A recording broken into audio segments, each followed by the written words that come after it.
So I'd like to call this meeting to order, and Lily, will you please take the roll? Commissioner Almond? Here. Commissioner Angela?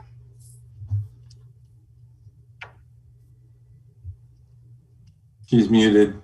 Yeah. She's here. Commissioner Barish?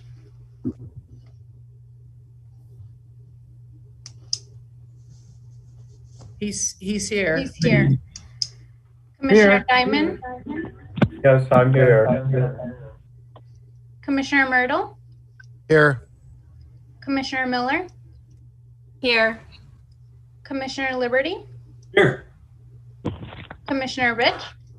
I am checking my sound. Can you hear me? Yes.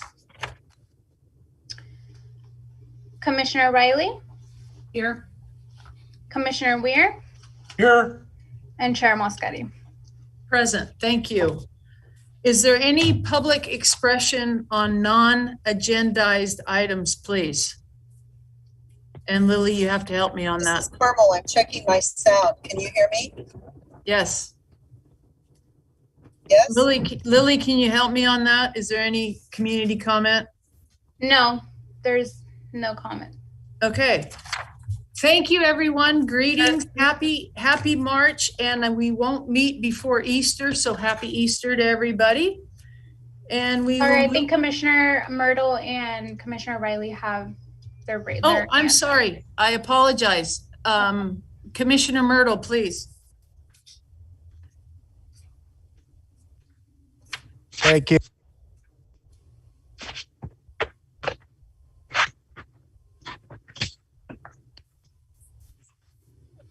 Mark, you're muted. Sorry about that. I thought I clicked that. I wanted to, I was just wondering if there is a Measure B committee member or person speaking on behalf of Measure B attending the Board of Supervisors meetings, because it looks like the communication that's coming from the committee is not being delivered exactly the way that the committee intends. That's just a comment. So I'd like to see our chairman or a designated representative attending the board meetings. Thank you, Mark. And Commissioner Riley. Thank you. Before we get started on the agenda, I think my comment is somewhat related to Commissioner Myrtle's. I was wondering if county staff could please provide the committee with an update regarding the Board of Supervisors discussion and action at this week's meeting.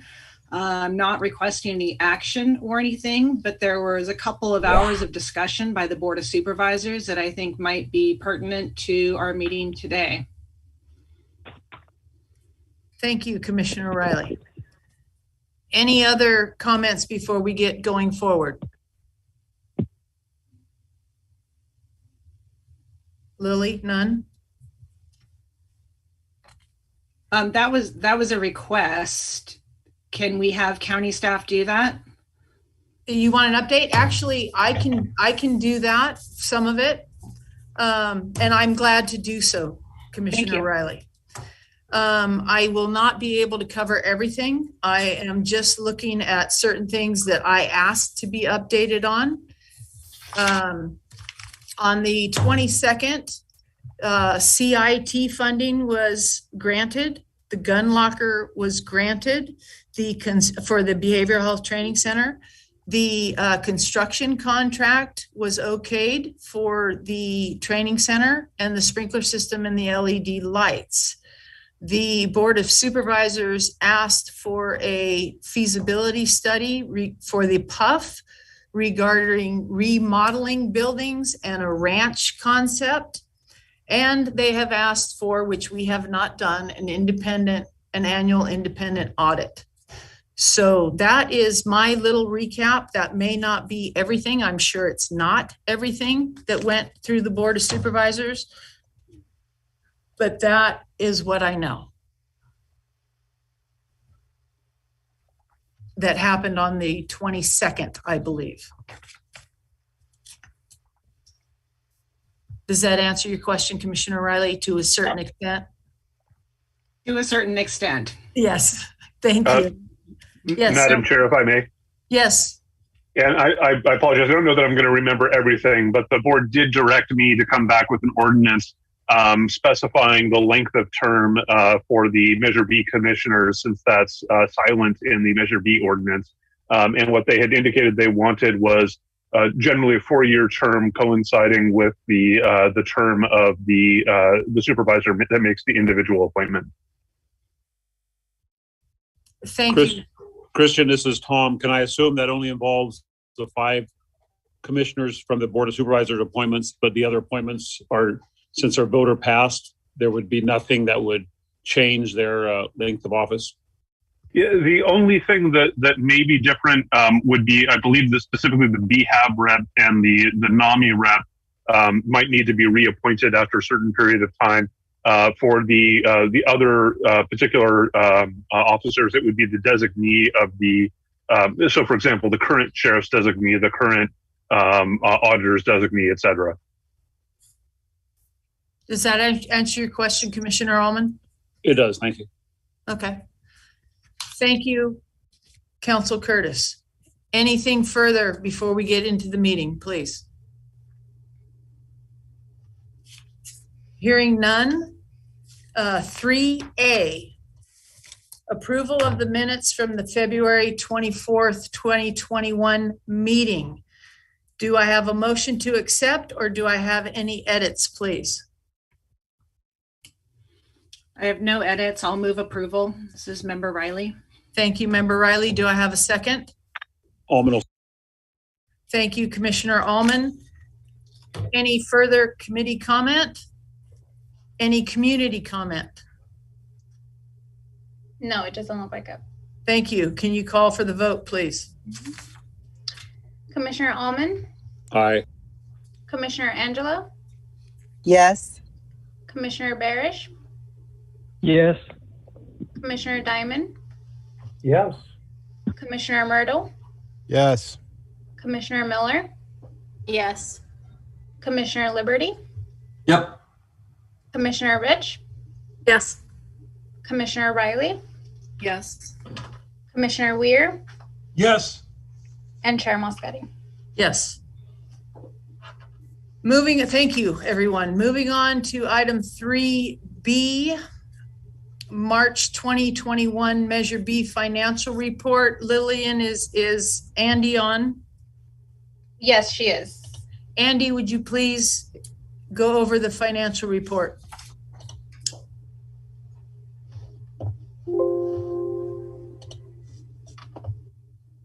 Hi, can you hear me? Yes, ma'am. Sorry, my screen went blank there for a second. So this is the March financial report. There wasn't really any expenses this month, or really any difference from last month. The only really thing is a Verizon Wireless change, and we did do a transfer to the capital facilities funds. And then I did add the staff charges down below if you've seen, so you can see which staff is being charged. So I hope that was okay. And I don't know if you had any other questions. I will ask for committee questions at this point, please. Yes, Commissioner O'Reilly. I'd like to thank staff for the additions regarding the information on staff time. That is most helpful. Right. I do have a question. I think maybe we've covered this at some point, but we still don't see any detail on it. The line item for operating transfers out, which is at $604,000 roughly now. Could we get a summary of what that is about, please? Yeah, so what that is, if you see on the side, it says CRT and crisis residential. So the 18,000 was to cover the CRT charges, and then the 585 looks for crisis residential. If you go to the next page, down below on the bottom of the project page, that goes into reimburse. So there's two different kind of, I don't want to say funds, but two different places. One is their operating where, you know, payroll and stuff comes out, and one's the project fund. So that's where it went in to charge or recoup or the CRT in the crisis residential charges. So those are directly related to specific projects. Yes. So I put it on the bottom. It goes into the operating transfers in the 827802. That's where it went into that the capital facilities fund to cover those charges. Thank you for that clarification. Is it possible in the future to directly bill Measure B so this doesn't show up as such a cryptic line item in the budget? Lloyd might have a little bit better explanation on that, but I think it's because they're capital facilities. So the facilities, that's their fund, and it's just a little bit different. Lloyd might be able to explain it a little bit better than me. One's operations and one's projects. Okay, yeah, and that makes sense. And I'm not questioning the expense of the money, but I just think it would be clearer if it was billed directly to Measure B, so we didn't have this, like I said, cryptic line item. Thank you. Yeah. Yeah, this is Lloyd. So that's correct. We have to have a capital account for county structures. So all of the costs are being accumulated by facilities in a capital budget unit.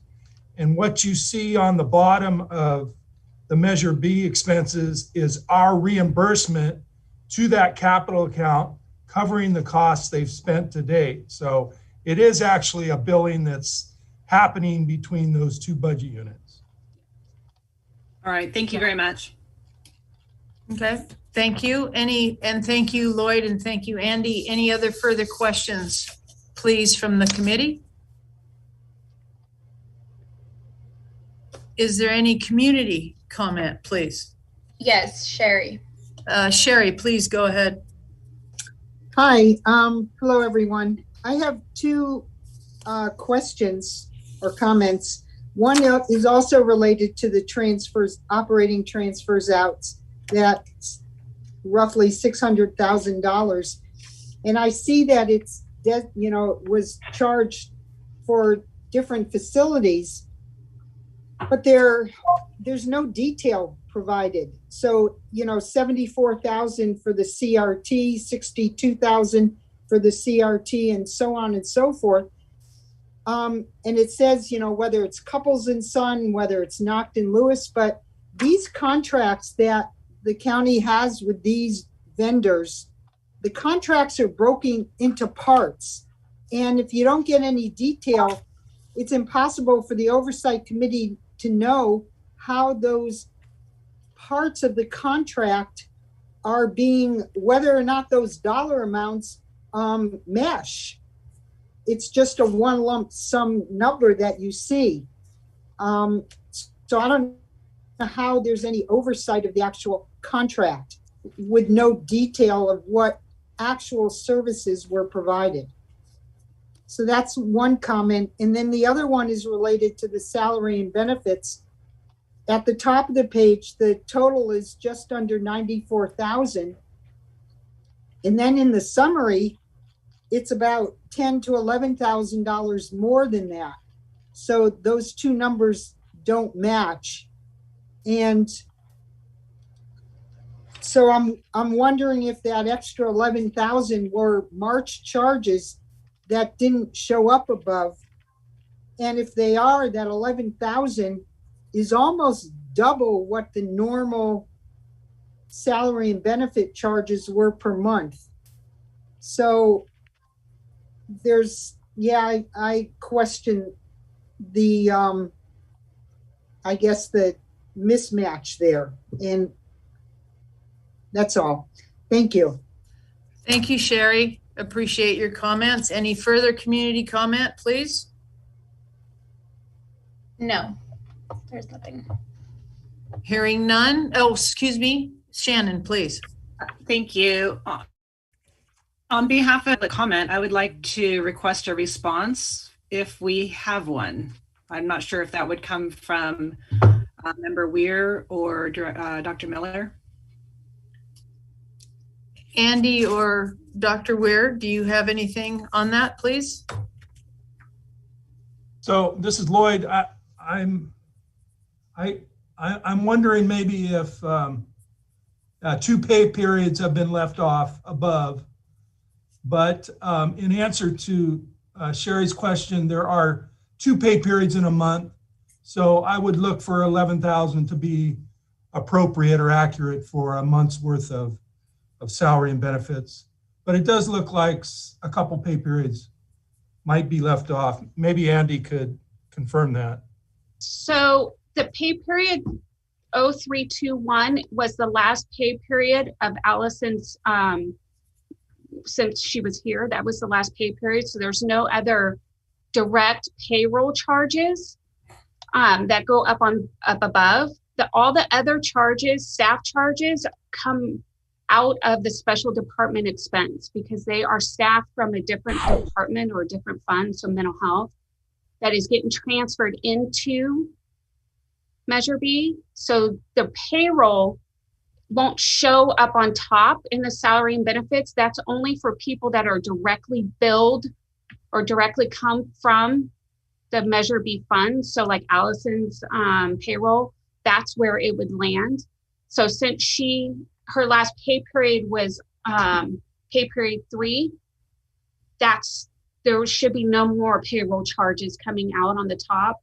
All staff charges, unless you hire another project manager, will come from special department expense.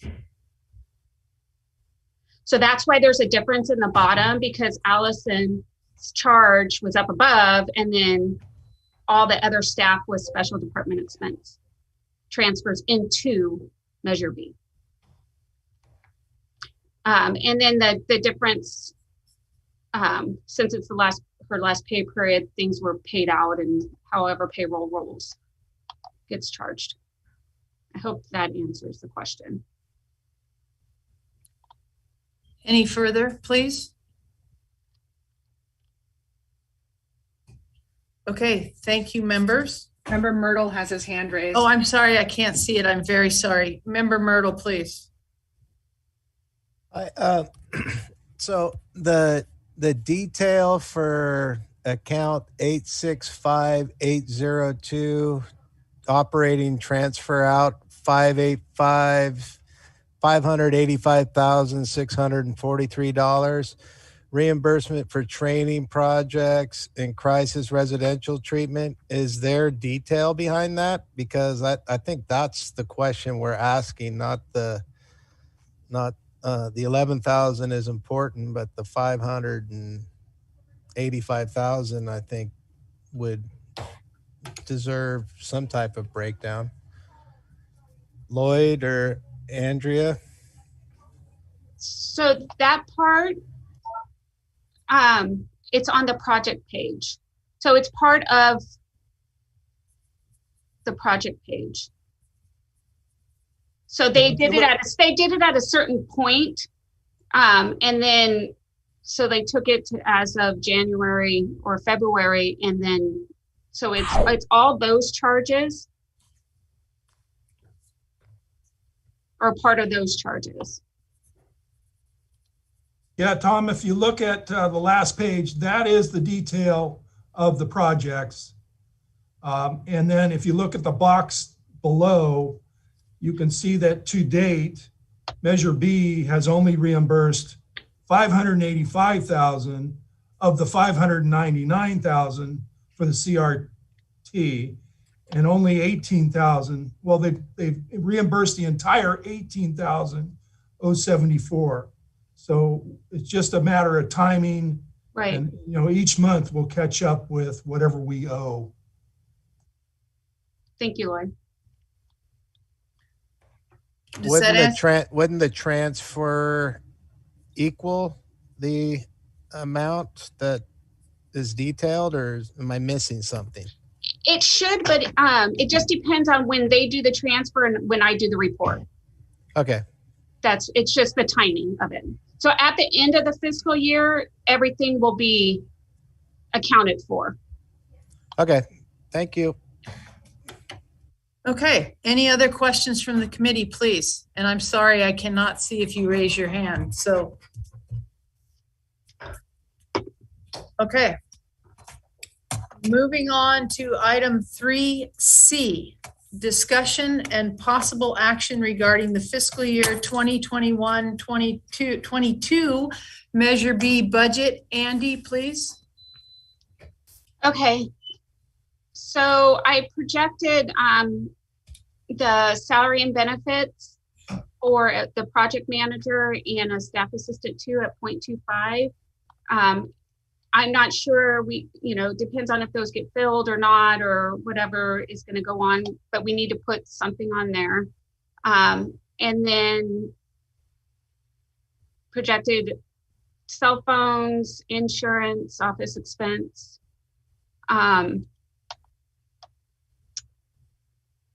Let's see here, education and training, the professional service line item, that's for any contracts that we do. So we put in the crisis aftercare, and then the community education awareness.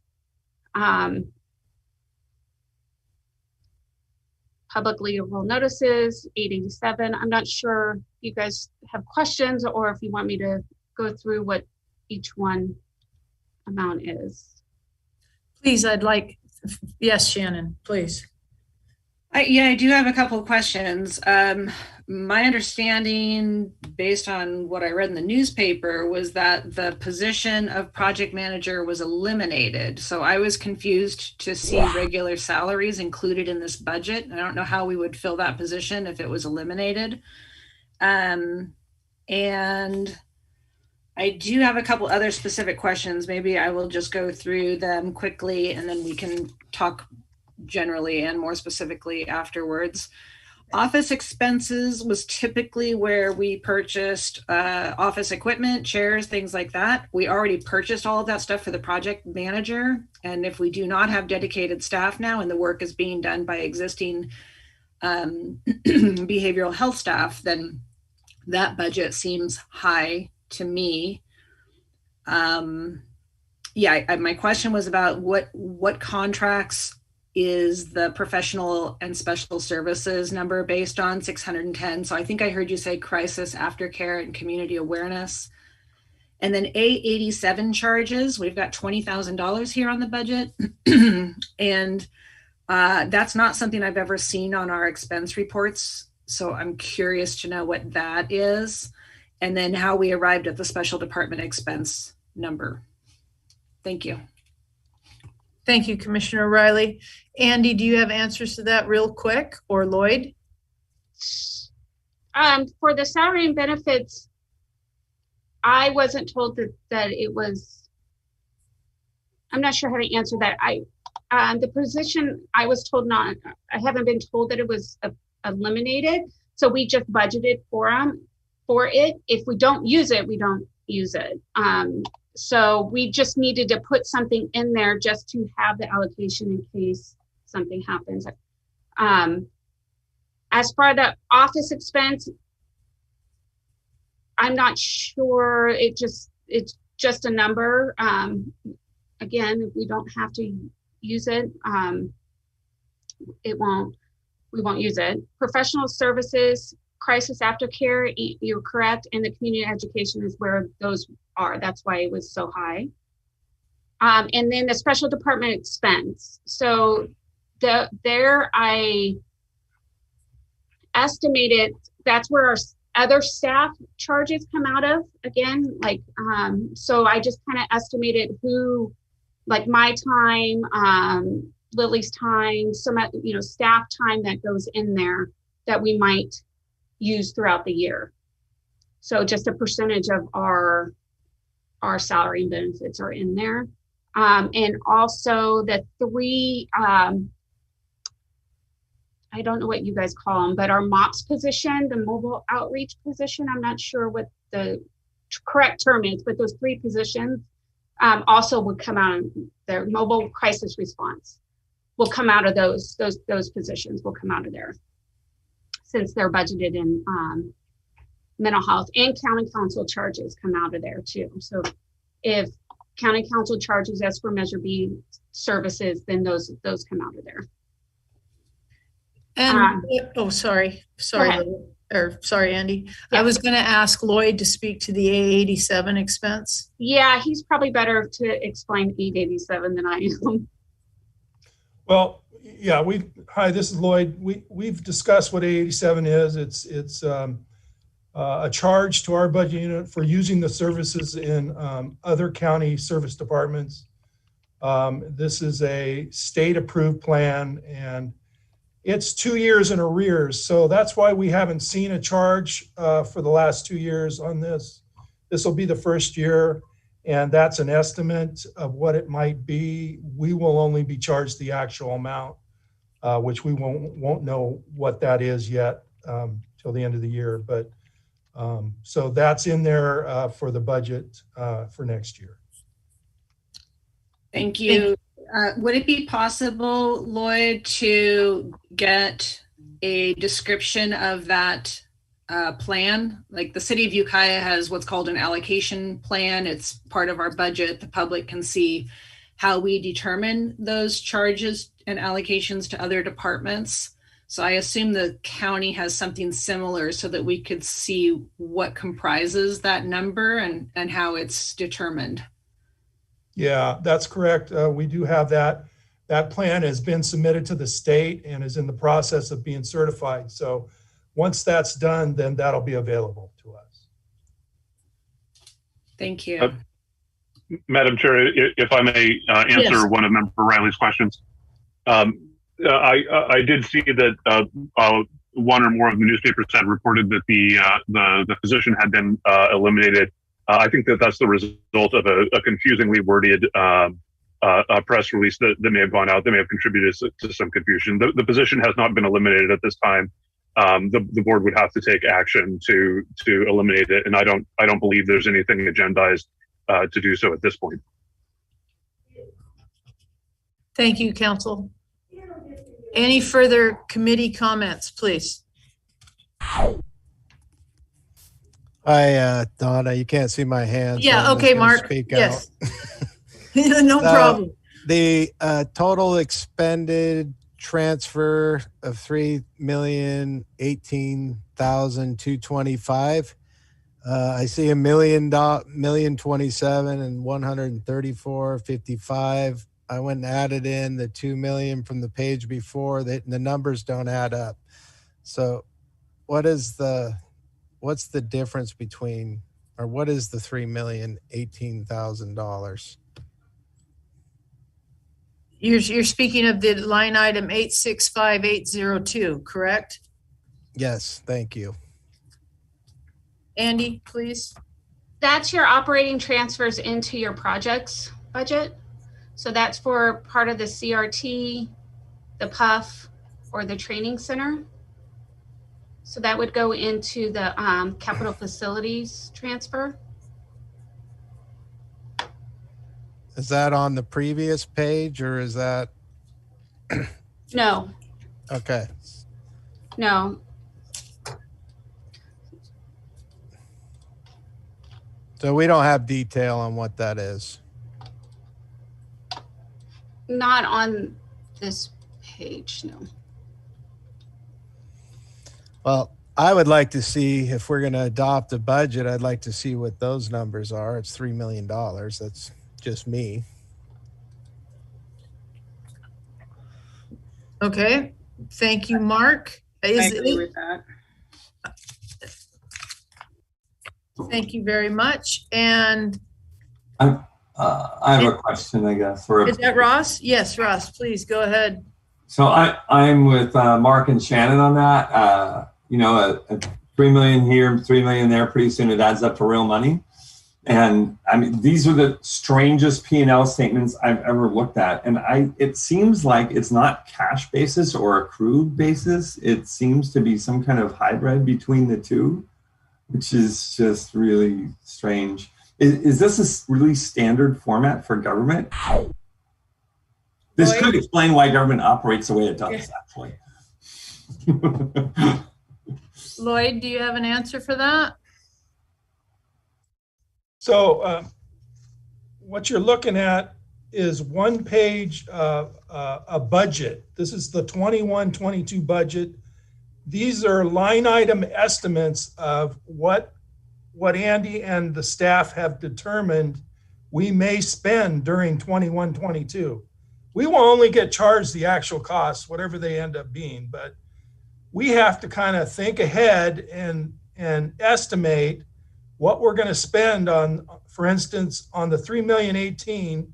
You know, that's getting together with Doug Anderson and facilities and figuring out how much costs are going to go to our 3 projects during the 21-22 year. So it's an estimate, but it could be less, you know, determined on what the actual costs are during 21-22. So it's not intended to have detail down to the dollars and cents.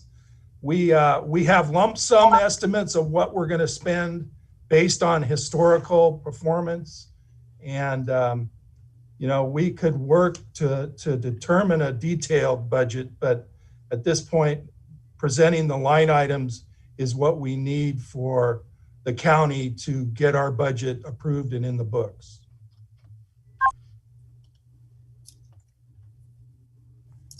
Any further committee questions, please? So Yes, Mark. is that the construction project of the CRT? Is that the majority of it? That was 2,500,000 about.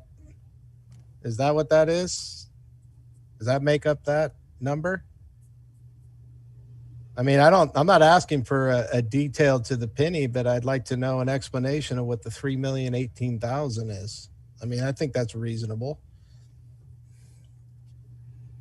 Yeah, Andy, I don't know if you've got something from Doug that shows how much of that $3 million is for the CRT or the training center or the PUF.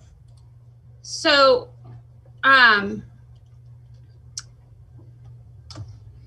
yes, it's mostly for the CRT because that's big. There's a little bit that's going to the training center remodel that we had to guess. It's really difficult because, especially with contracts that split fiscal years, because you have to determine what they're gonna, or estimate what they're gonna spend the rest of this year, and then what we're thinking they're gonna spend next year. So a little bit of it is going to the training center remodel, and then the majority of it, about almost 2 million, is going to the CRT and then the PUF. Does that answer your question, Mark? Thank you. Wait, so now Tom has a question. Yes, Commissioner The Allman. last comment, she said, of going to the PUF. What PUF?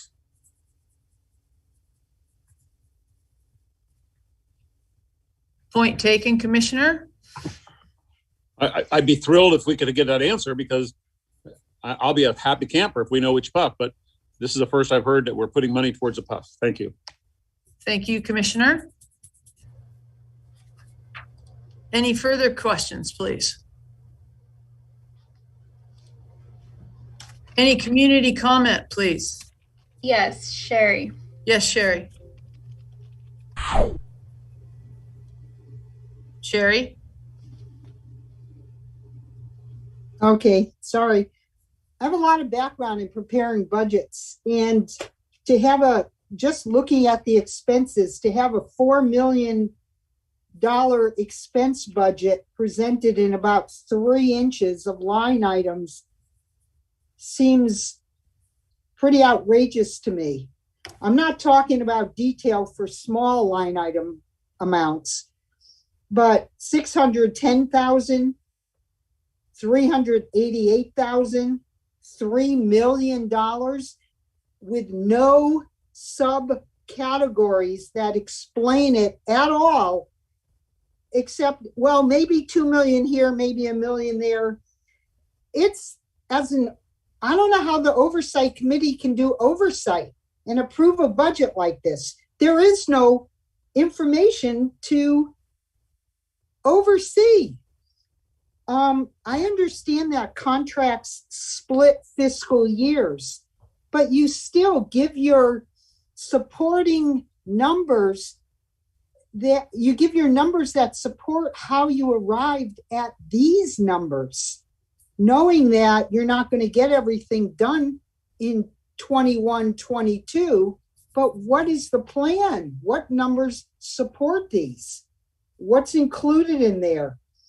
And there isn't that at all. The special department expense we learned includes current county staff, 388,000. Does that include benefits also? Because if you look at the 134,000 that was left in for a project manager, this is almost 3 more additional full-time employees. 3. That makes 4 full-time employees in this budget. So how does that 388,000, how was that derived? Was it on a full-time equivalency basis, like 0.25 for this staff member, 0.3 for this staff member? There's no detail. It's just a huge number thrown out. This is taxpayer money. And the accountability, I don't see oversight here. I just don't see it. I'm not saying the numbers aren't correct. I don't see oversight. Madam Thank Chair. you. Thank you, Sherry. Hold on. Thank you, Sherry. Who's asking to speak, please? Alman. Commissioner Allman, please go ahead. So as a person who's prepared a multi-million-dollar government budget 14 times, I'm not saying that this is the best budget in the world. I'm not at all sticking up for it, but please understand there's a big difference between a budget and the approval of expenses. And Lloyd was right, we have to put a budget in there saying, we're guesstimating that we're going to expend this amount of dollars in this calendar year, but in no way does that mean that those authorizations are approved until it goes through us to the Board of Supervisors. So this is just getting the paperwork on the way for us to approve projects in the next 12 months. Thank you. Thank you, Commissioner Allman. Any further comments? Someone Ross, do you have your hand up? Yep. Okay. So I respect Tom's history of doing budgets, and I'm speaking as a person that's never done one in my life, don't plan to do one. I actually recommend we don't approve this budget pending the detail we all seem to be craving. And I do recognize it's a budget, not an invoice or a purchase order, but I think there's enough there that we don't have a really good, I don't think we have a good basis for conclusion to say, yes, this is a good budget. So I think a budget deserves, if there's going to be a budget, it deserves the attention that more detail would afford us. And right now we don't have enough detail to justify this budget or acceptance of this budget. Thanks. Thank you, Commissioner Liberty. Commissioner Rich, did you have, yes, please. I guess I have a question and comment. I appreciated Tom or Member Allman's comment about it being a budget. I do think it is important to keep in mind that it is, an estimate. And I have to say, having worked with budgets of a lot of different organizations over my time in the nonprofit field, starting at that high level is really different than the actual approvals of those expenses. So I'm comfortable with this as a general outline. Of course, more detail is appreciated, but I also want to be sensitive to time, and that's where my question came in. What is the timeline for having to get this approved and in? Do we need to make a recommendations today? Do we have the time to get more detail? Thank you, Commissioner Rich. And I will have to actually defer to someone else on that for when this has to be by the BOS.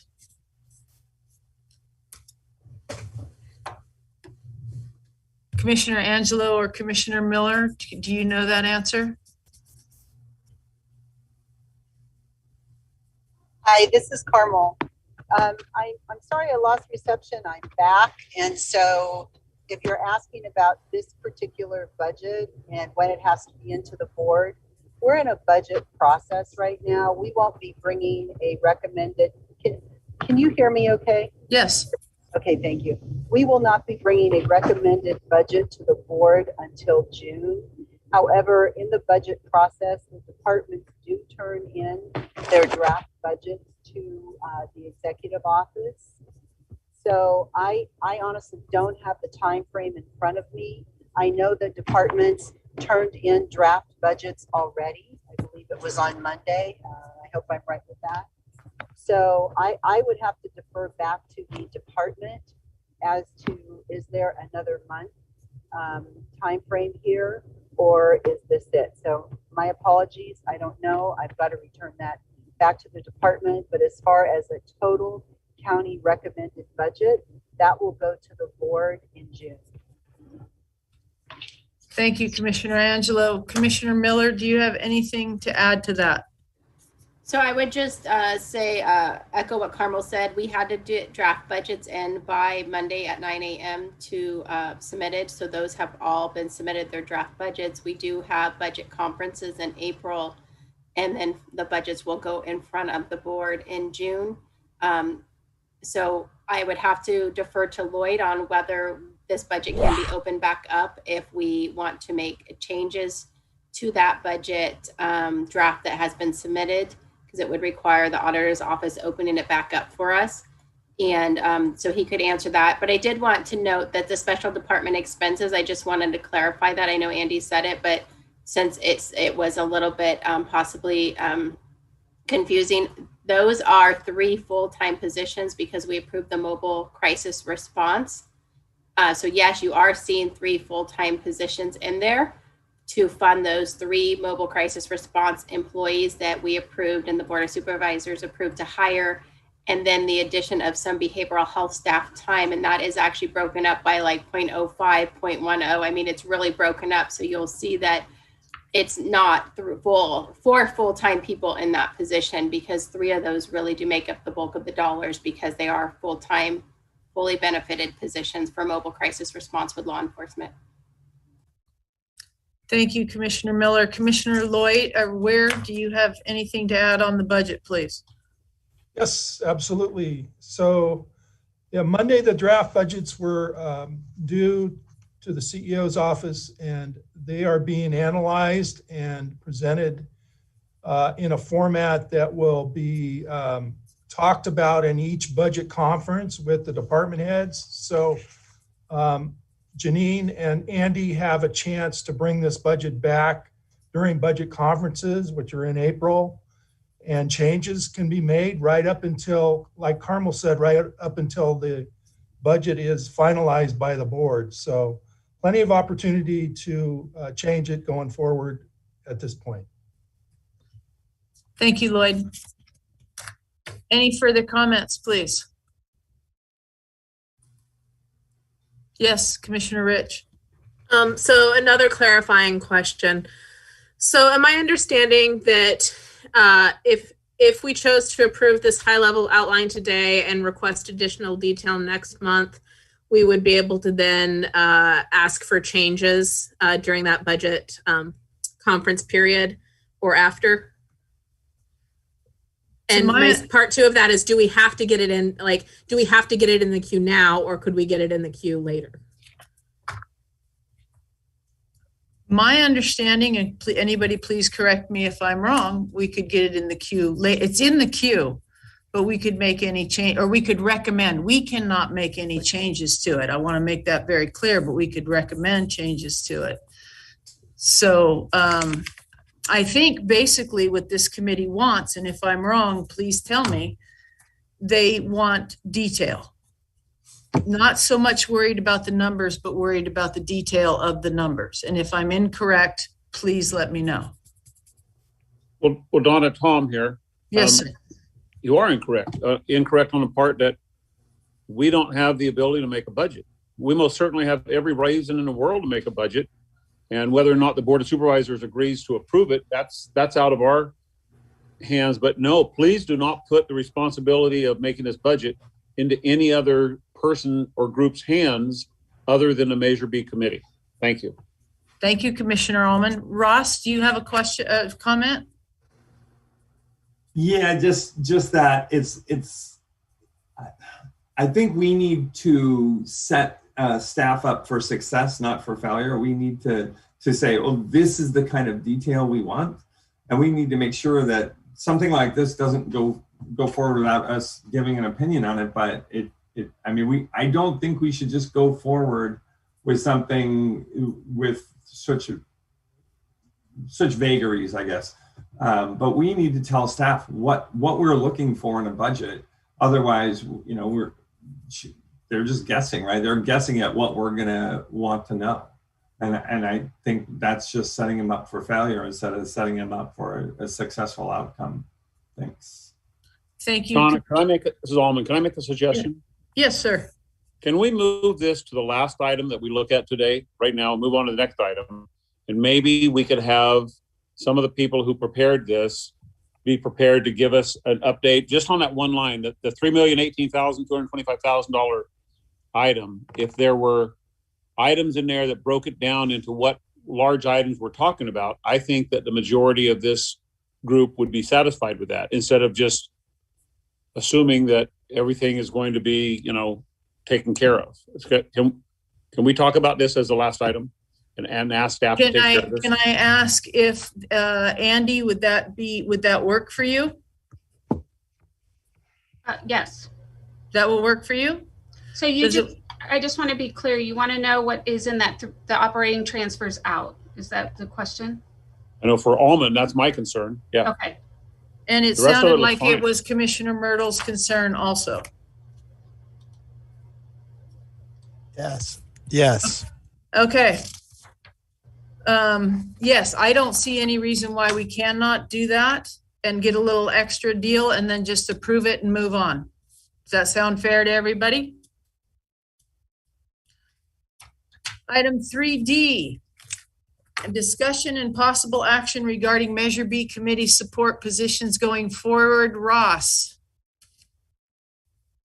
So basically wanted to know more about what it, actually this kind of was born of a lot of discussions that we had before the last month's meeting.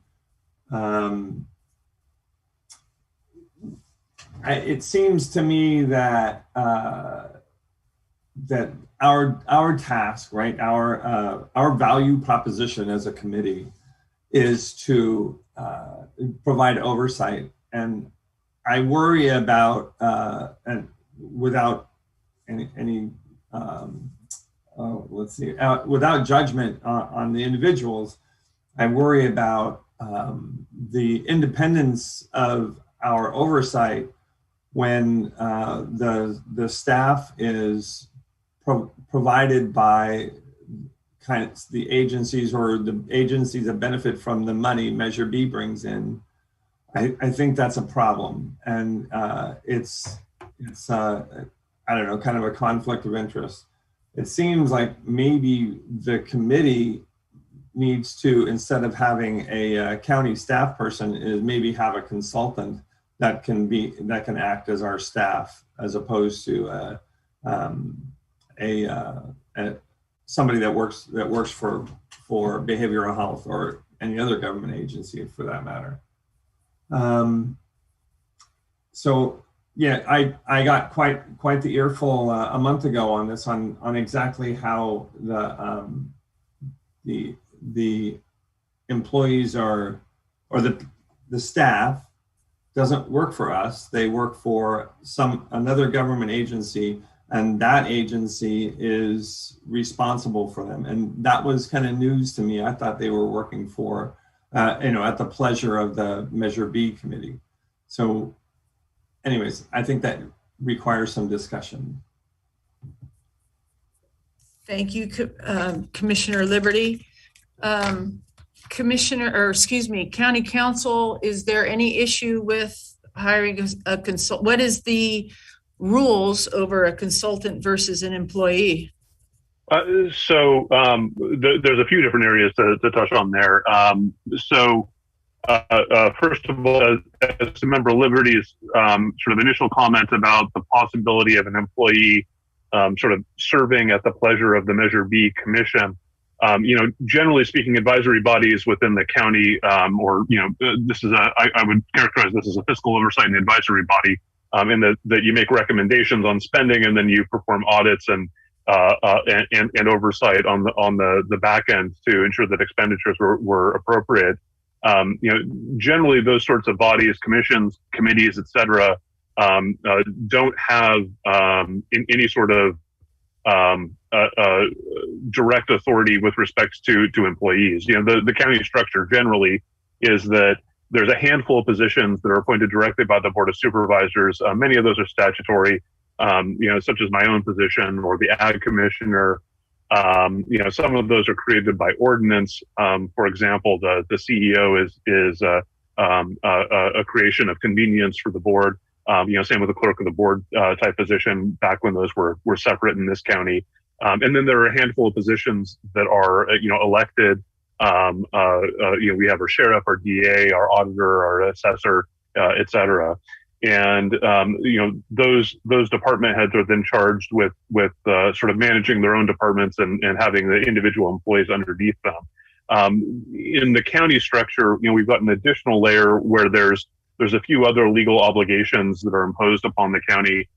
So, for example, there's some authority that has to do with the Board of Supervisors and their obligations to say meet and confer with a bargaining unit. So the board has certain authority for represented employees that may even in some cases be a little bit in tension with that of independently elected officials.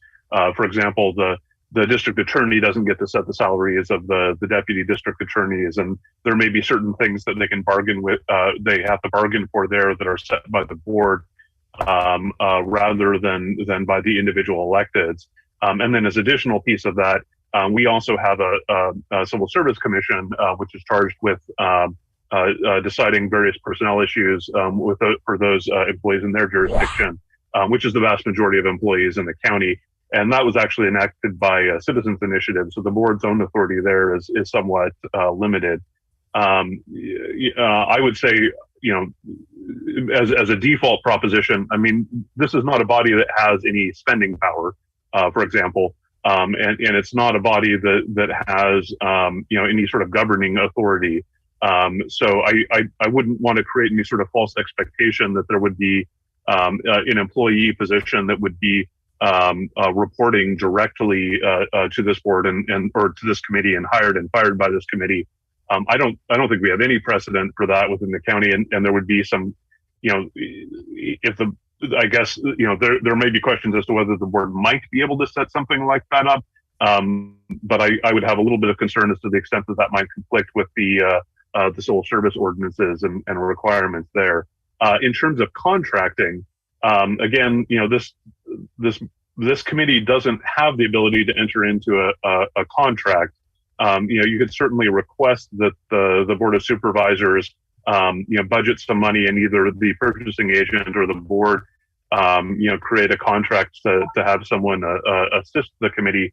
But that would ultimately be subject to the usual contracting processes. So anything over 50,000 would be subject to the authority of the board, not the purchasing agent. And then additionally, there needs to be an appropriate budget and appropriation by the board for that expenditure. So that is something the committee could request, and the board could consider a structure like that. That being said, there's an additional legal limitation, which is that in the wake of AB 5, we're not quite as able to use independent contractors as we previously were. There's still a lot of open questions on the interpretation of AB5, but the general premise is that if someone is not in that business, generally, if they're not, operating as independent professional, for example, hiring a law firm to perform legal services, hiring an accounting firm to perform accounting services, hiring a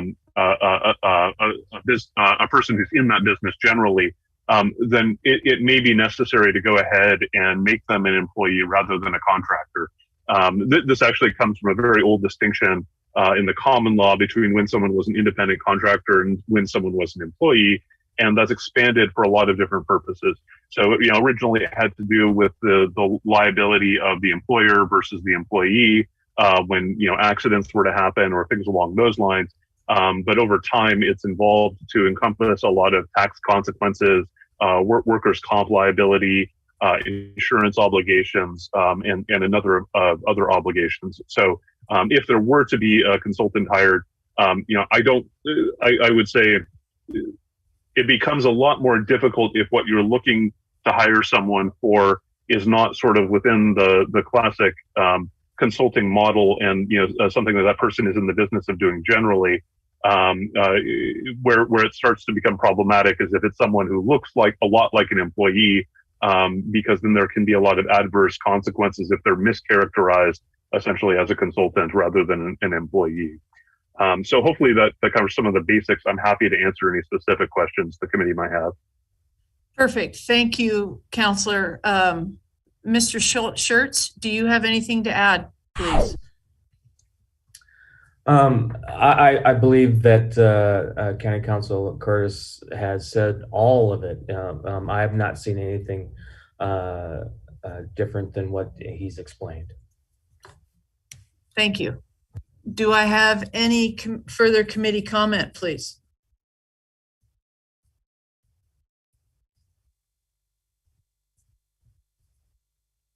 Do I have any community comment?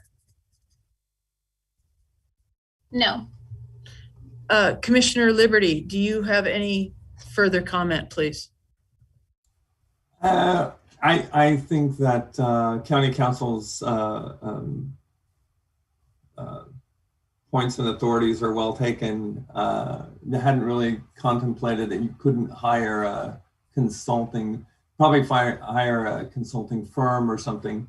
But just, I guess the bottom line for us, or for me, is that this committee, if we're going to have an employee as staff, that employee will, it sounds like, and like I said, this is not a personality thing. This isn't making any commentary on the efficacy of the staff we've got or had, but it seems like that employee is going to work for the same entity that we're charged for kind of watching the money and where it goes and all that kind of stuff. I mean, I'm hopeful Tom will speak towards this a little bit, because it was really his brainchild, and we're supposed to provide oversight, make sure that the money is well watched over and well cared for, and are we doing here? So that seems to be a common theme for me. What are we doing really? Anyway, but thanks Christian for your input though. I'm happy to help. Madam Chair, if I could add just a little bit more. Certainly. Frankly, any employee hired to staff this body would be a county employee. Financial controls, there's both an established industry, and I would say, a very clear established practice of using someone who is, sort of completely independent of the county system, to be performing the overview and making sure that there's nothing inappropriate going on there. Thank you, Council. Any further committee comments, please? Well, I'm going to weigh in because Ross asked me to. Yes, sir. So, as I said last month, we're, for the most part, 11 people who aren't getting paid extra to be on this committee. I'm not saying we're all volunteers, because there's some government workers that are on this committee. And I understand what Ross is saying entirely. Of the voters passed Measure B because they felt as if the quality of care for mental health victims in Mendocino County wasn't sufficient, and they wanted to pay more and get more. And right now they're paying more, they're just not getting more. And last month, this committee, in a not unanimous vote, I believe it was 8-3, voted to have a new chair next year, which is a 2-year assignment. And she's on this committee, and I respect her. She's the director of behavioral health, and now she's the acting director of social services. And so my first blush at this would be, well, gosh, whoever the chair of this committee would be responsible for going to the committee and making sure that our intent on passing measures was completely explained to the Board of Supervisors. But starting in 2022, we're going to have the director of behavioral health as a chair of this committee and as a director of behavioral health. And therein lies, I believe that's what Ross was talking about, the possible conflict. So I guess what a solution would be is if we did have a person from this committee that would attend the Board of Supervisors meetings as an independent person and attend just long enough for the Measure B discussions, because we don't have a member of the board attending these meetings. I mean, we do sometimes, but not all the time. And so there's a very good possibility that the underlying intent of our vote and the comments that are made prior to our votes, are not being conveyed to the Board of Supervisors. And I think that we've seen that in some of the positions that the motions that the board has passed on mental health. So it's a quagmire situation. We're not going to pay a committee member to go to a Board of Supervisors meeting, but on the other hand, we're going to have a member of the committee who's also a government employee representing us at the Board of Supervisors meeting. So it's a problem with no solution unless someone says, gosh, I don't have anything to do in my life and I want to go to the Board of Supervisors meeting, because I'm not in that situation. But I understand what you're saying, and thank you, Ross, for asking. Thank you, Commissioner Ullman. Do I have any further? Yes, Michelle. I think certainly legal parameters around having direct staff support under us are, such that it is, I guess, unrealistic, and I think not necessary for us to have a direct staff report. And I just want to sort of bring this back to the purpose of Measure B was to support, not supplant, existing services. And the people doing the services are largely our behavioral health staff at the county. And I do feel like the employees who are implementing my son, speaking of mental health issues, my son's having one right now. You can probably hear him. The issue is that the services that Measure B is supposed to provide I have to go deal with what's going on in the next room. Just one moment, Donna, you can continue. Yeah, no problem. I understand completely. Any further committee comment, please? Do I have any community comment, please, Lily? No. Thank you. Chair Muschetti, this is yes, Commissioner Angelo. I'd like to make a comment, and I want to make sure you can hear me. We can right at the moment. Thank you very much. So I think this has really been a good discussion, and I think that I want to thank Commissioner Ullman, because I think that he really expressed probably a common sentiment among some of the committee members. So I want to thank you, Commissioner Ullman. I think that was very clear. And so what I would also like to say is that when the committee began, we scheduled, so I want everybody to remember this, we scheduled the chair to report out to the board. And so once a month, the Measure B committee had to report out to the board. And at that time, out of busy schedule and came to the board in person at that time. It was before. And he would come and he would report out to the Measure B committee. Then after Sheriff Allman was no longer chair, we had Commissioner Barish as our chair, and he would also come and report out. And so it was this past year with COVID, and then under Chair Muschetti and her schedule, actually it was when Allison Bailey was hired that somewhere along the line, there was either a decision or it was an organic process where the Measure B project manager then reported out instead of the chair. So my point is that at any given time, any member of Measure B could not only attend the meetings, speak at the meetings, but if you choose, if the committee chooses, you could report out. It doesn't have to be a staff person, and it doesn't have to be the chair. And so what you might want to do, and I also recognize Commissioner Allman's comments about everybody's busy, everyone is working, and who has the time for a board meeting on Tuesdays, particularly if it's not timed and you have to sit there for 3 hours.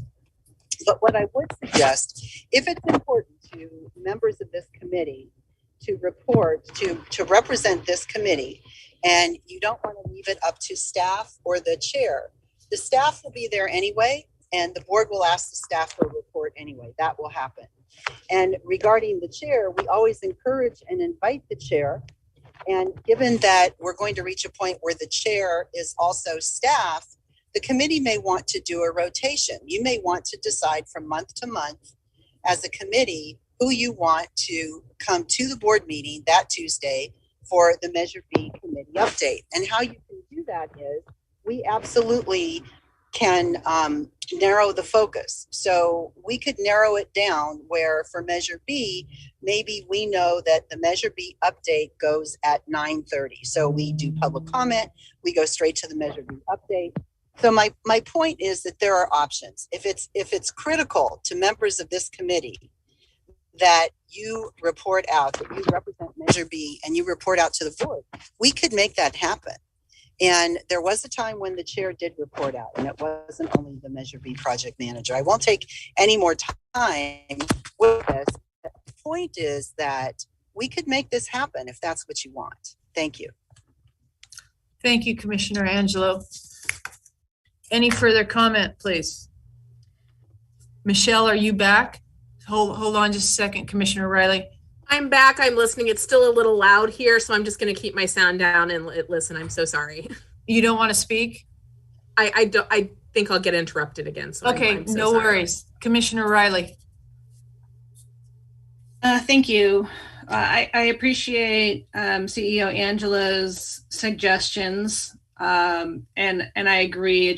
I think it probably did just change organically, and that's the way. But I have tuned into a few recent Board of Supervisors meetings when they were doing the Measure B update, and frankly, I've been pretty surprised at some of the conversations and some of the things that I've heard. I'll talk about this a little bit later on a different agenda item when we talk about the Restructuring Ad Hoc Committee. But I think it would be helpful. It's always helpful if other Measure B committee members are present at the Board of Supervisors meetings. It is very hard to do that. That being said, items get pushed all over the place, and it's hard to follow the agendas. So a timed item might be helpful. I think it would be really helpful if the Measure B committee was notified when there were items before the Board of Supervisors regarding Measure B. For example, on the last agenda, on Monday's agenda, there was not just a Measure B update, but several specific items related to Measure B. It would be useful and helpful, I think, to the rest of the committee members to have notice of those items and access to those staff reports without just having to find them on their own. And I think because direction is coming from the supervisors, sometimes on items that have not been discussed by Measure B, we should have a standing item on the Measure B committee agendas at the beginning of the meeting for an update regarding Board of Supervisors discussions and actions. At the very least, it would provide closure on items that we've recommended to them, and it would be informative on items that have been, the committee may have been circumvented on. So those are my suggestions / requests. Perfect. Thank you, Commissioner Riley. Sorry, one more thing. Sorry. Yeah. Also, there some very detailed reports get presented to the supervisors, and I think the same reports could be shared with the Measure B committee.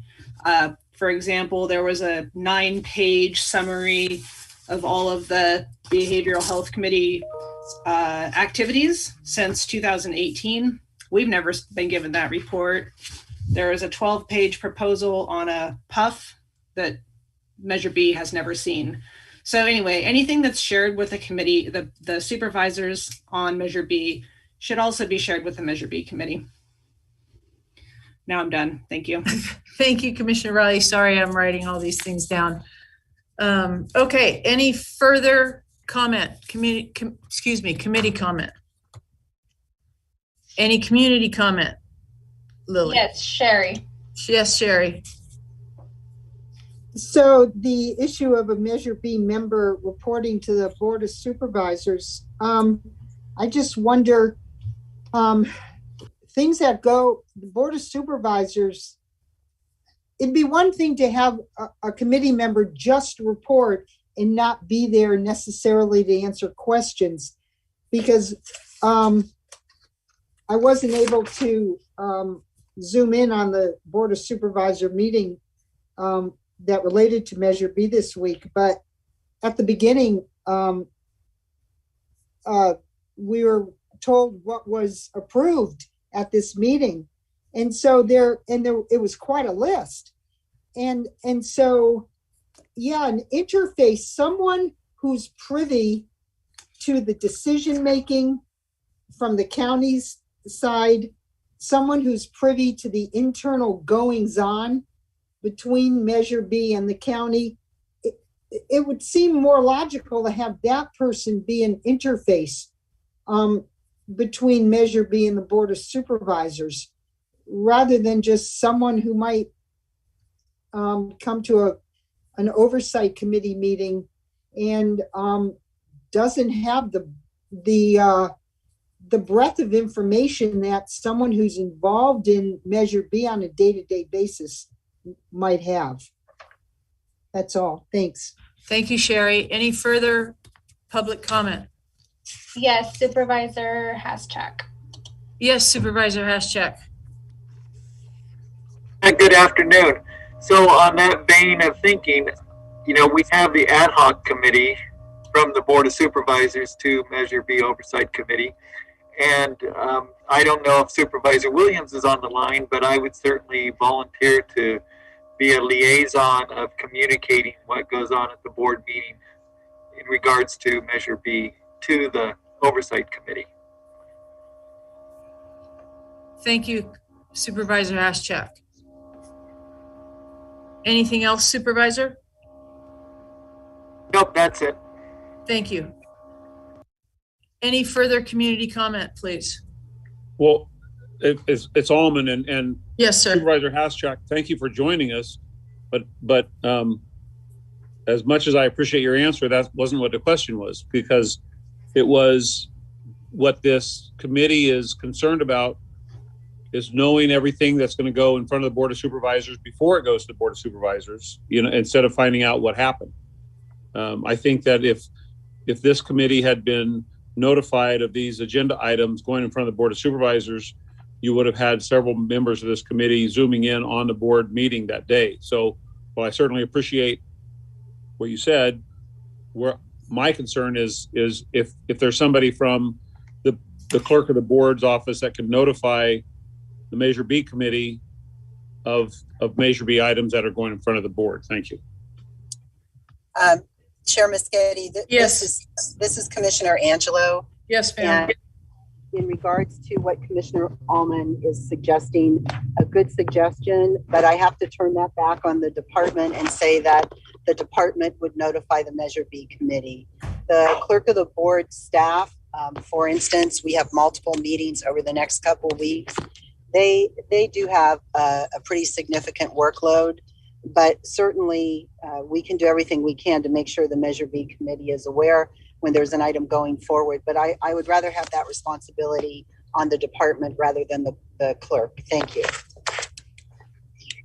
Thank you, Commissioner Angelo. Any further comment, please?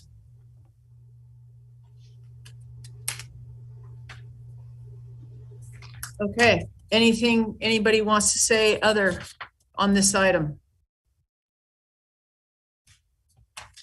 Thank you, everyone. And I have written down a lot of things. So we are moving on to item 3E, discussion and possible action regarding Measure B committee staff change. Mark, I think some of these were answered, but I'm not sure everything was answered. So please. Yep, not everything was answered. There's one question that I had. Typically from the private sector, when the person or entity that funds the position, they typically have a say on decisions on if the position will be eliminated or if positions are going to be refunded or changed, that they would have a say on the money that they approved. And it doesn't seem like that's either legal or it's definitely not the precedent. And, the way I've understood it, that the position of project manager was eliminated. And then I just heard Christian speak earlier that the position was not eliminated. And, I think everyone on this committee is unclear if we have a project manager or if we're filling the role of a project manager, or just feel like we're in the dark. And I kind of need to understand from my standpoint moving forward, once we say to do something, is that our say forever? And I kind of just want to get clarification on that. And like I say, I'm new to government. Everything that we've done privately, we've been in control of, and the person that funds it has the ultimate say, and that's obviously not the case in this instance. So if I could get a little clarity on that, I would appreciate it. Thank you, Commissioner Myrtle. So I'm going to ask William from HR to speak first, and then probably Christian. William? I'm sorry, could you, It was the first part of your question, Mark, about we've hired somebody, we've put in, and correct me if I'm wrong, Mark. Yeah, I can repeat it. Basically, there was a position that was approved and funded by Measure B, and it was eliminated by others, and was unbeknownst to Measure B. And really, we don't know if there's going to be a position that is reallocated for that, or if this position is going to be operated from county staff. We really don't know anything except that we've have that money in our proposed budget and the money's been approved. And I just want to understand, from the Measure B standpoint, what if we approve money, is that the only say that we have? So the position was not eliminated. It's still on the books, so that the money that's been approved for that position is still there. It's just that the incumbent no longer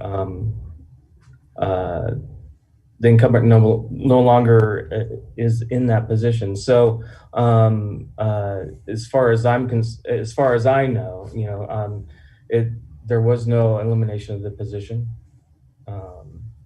And I think maybe Christian could speak to the money process associated with that. And also, William, and correct me if I'm wrong, Mark, once we approve a position and the money for the position, do we or do we not, as a committee, have any say over that position? So that if you're talking about that position, so it's a county employee. That's a county employee that would be filling that position. They have a direct reporting relationship to, according to that particular classification, to a behavioral health management and behavioral health department. Are we advertising for a new project manager? I don't believe that we've received a request to run a requisition to open up another recruitment for that. Who's performing the services of that position? That I can't tell you. I'd have to refer to Janine Miller. Doctor? So currently what's happening with covering those positions is different people within behavioral health are picking up a variety of things. So Lily is doing the clerking of these meetings, the minutes, the scheduling, the agenda. And so she's picking up that scheduling piece. Andy is picking up the fiscal piece and doing all your fiscal budget, your invoicing, your tracking, your documentations, which is why she's been presenting your financials to you in addition to prepping the budget for this year. And they're working with facilities and the contractors to make sure your invoices are going in and are tracked correctly and the expenses align with what the contracts say. Joy Beeler has picked up the Behavioral Health Training Center and is working with that ad hoc committee to make sure that all of the projects regarding that are approved and moving forward. And she's working with facilities to make sure the remodeling happens and that moves forward. And then Karen Lovato has been working on the crisis residential treatment. She had been working on it and is continuing to manage that program and work with Nocton Lewis, AECOM, Couples and Sons to make sure we stay on target. That facility gets built to the specs that are needed for a CRT and that we have it open and operational by November 21st. And then Karen is also working with the mobile outreach and response team with the Sheriff's Office and Ukiah Police Department to make sure that program rolls out. We had our first hire for that program. And we have been working with finalizing an MOU and getting the new employee started and trained. And that employee will work with your Sheriff's Department. And then the other two programs Joy has been working on regarding finalizing the contract for the aftercare and has finished the RFP for the community awareness project that we have approved. And that RFP should be posted on the 29th of this month. So we have eliminated the position for project manager? The position has not been officially eliminated at all. The position is still on the books. We budgeted for it. It still exists. But we have no plans to continue, I guess, or who makes those decisions about moving forward? Because we were asked, we said we 100% needed a project manager, and then it was eliminated, and then it's been silence ever since. And I just want to not be in the dark, along with, I'm sure, others.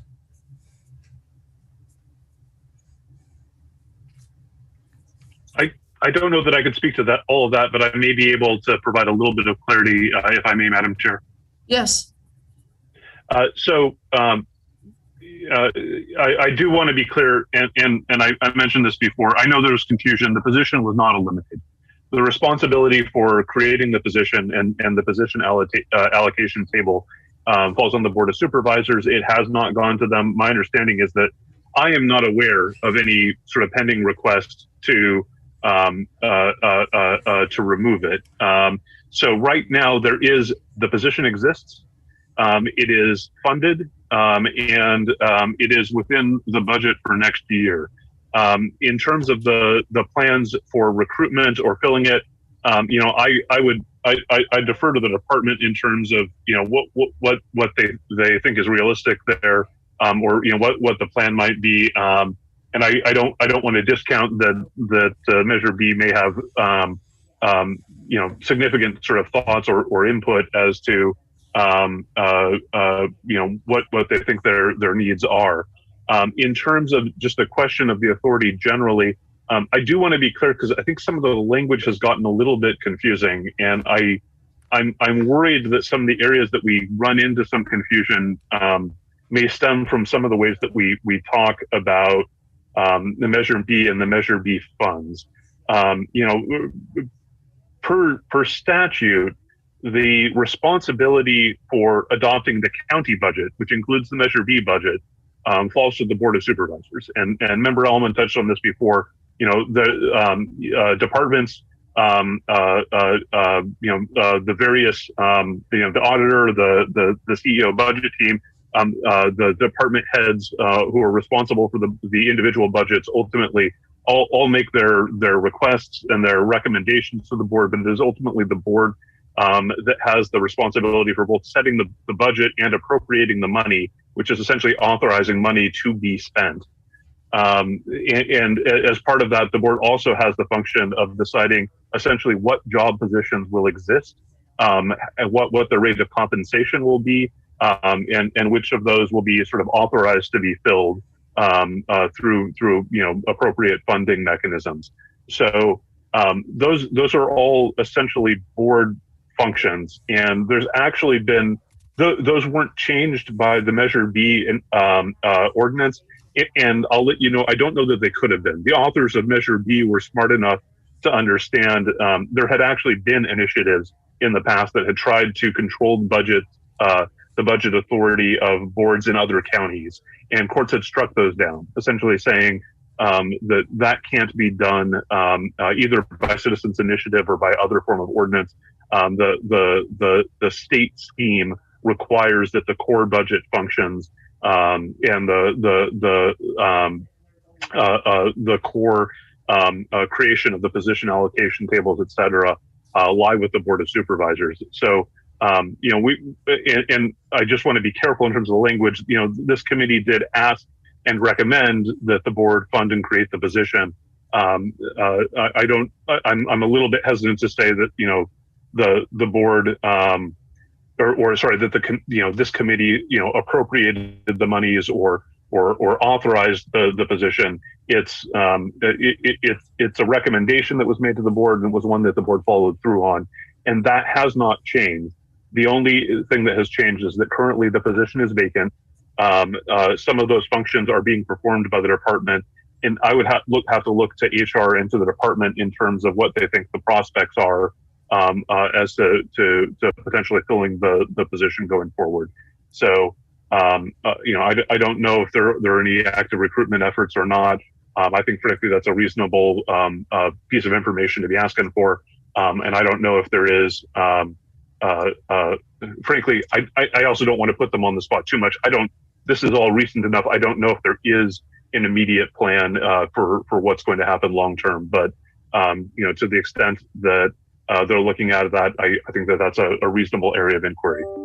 So, but to be clear, the Board of Supervisors don't make decisions on employment or not employment. That would be the county staff that make those decisions. Correct. So, yep, right. Yeah. I'm sorry. So just to respond to the chair, yes. So it's always, it falls to an individual department head to have who is what we refer to in county policy as the appointing authority.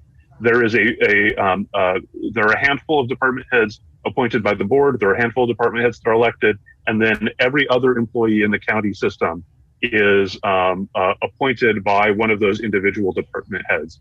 And I believe currently the Measure B program manager position resides within behavioral health.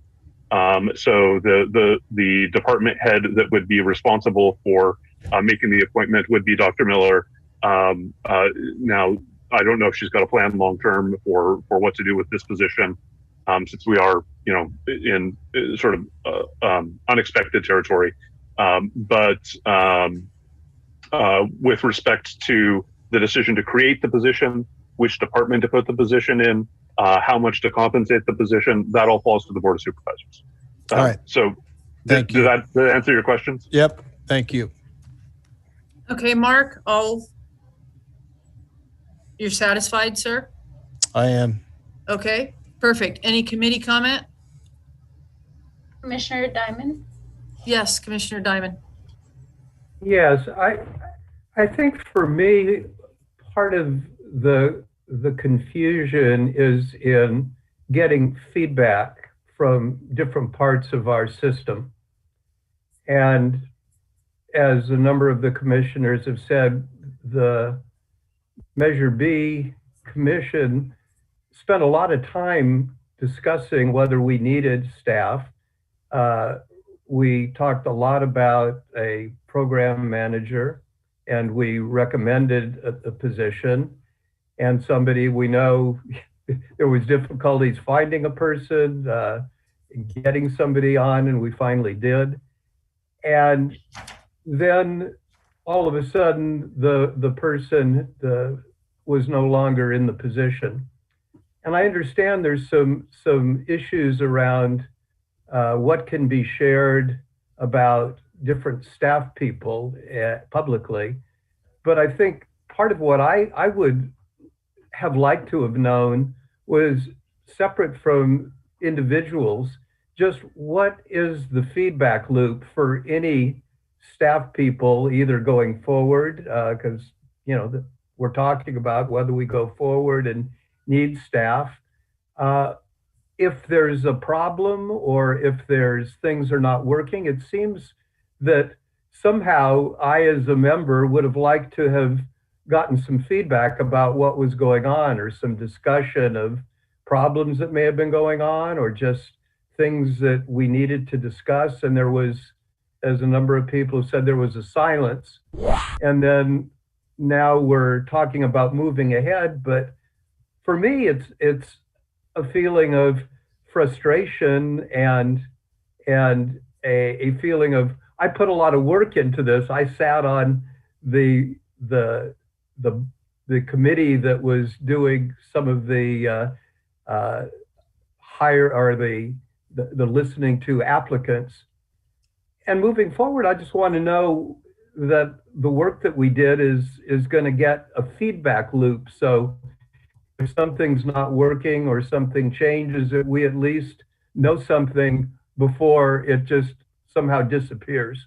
And that's, I think, the confusion, at least that I have. And I don't know whether there's anything that can be said about what happened, if there was a breakdown, or whether this is an issue that's built into the structure, that when we recommend and somebody's hired, is that a break then, that we no longer have any input or any feedback, or whether that's something that broke down that we need to correct for the future.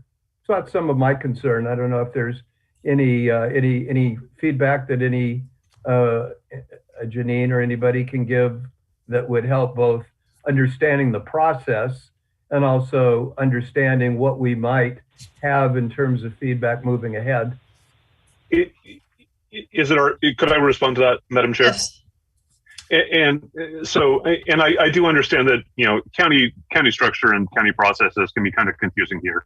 And I also understand that, when we're talking about employment and personnel, there's also a lot of, rules with respect to, the confidentiality rights of individual employees, et cetera, that sort of complicate things. I would say, to the extent that the committee has feedback on performance of individual staff, et cetera, I don't know that that's inappropriate for the committee members individually to be providing to the department head or to human resources. The issue is that there's limitations in terms of how much can be coming back to the committee. Right?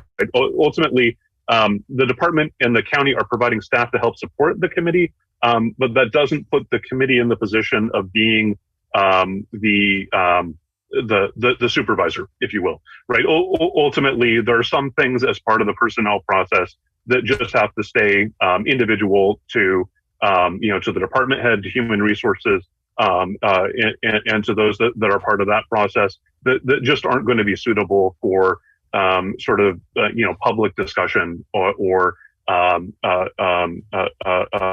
talking to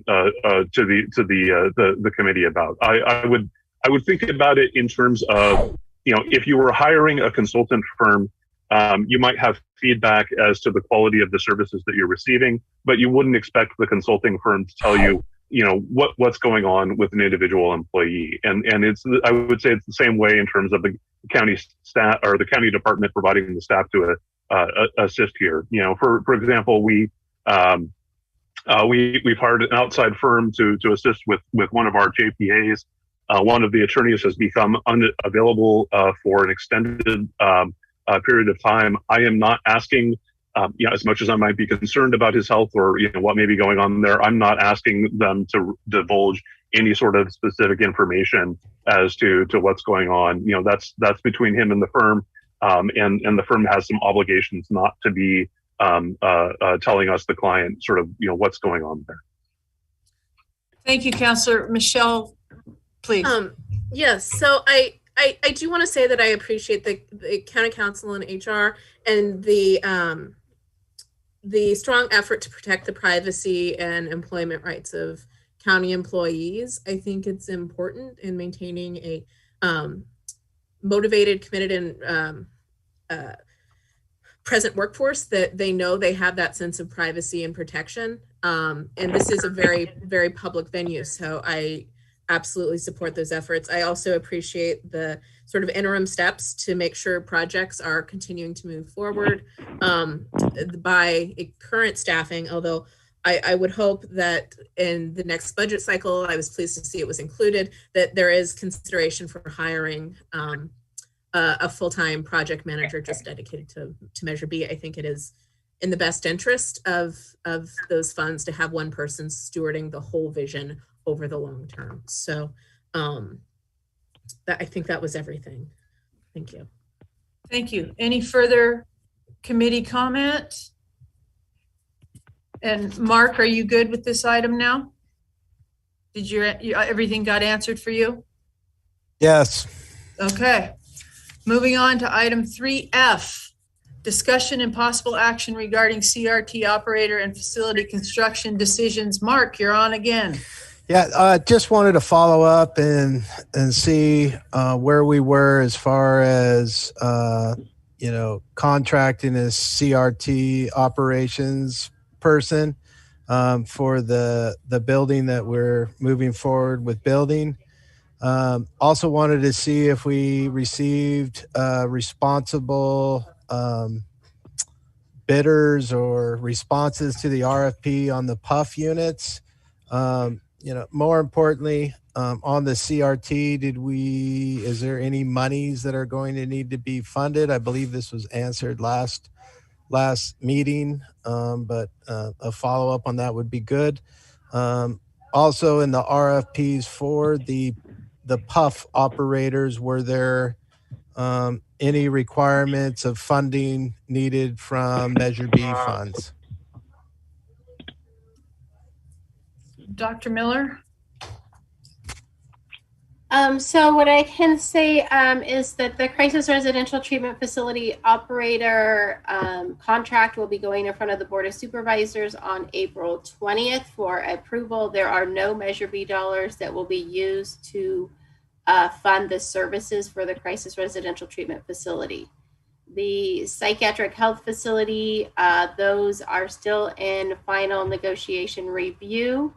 And so at this time, I cannot say anything about it. I don't know if there will need to be Measure B dollars or not. Hopefully we will know more by next month on what that will look like regarding the PUF. One follow-up to that, if you don't mind.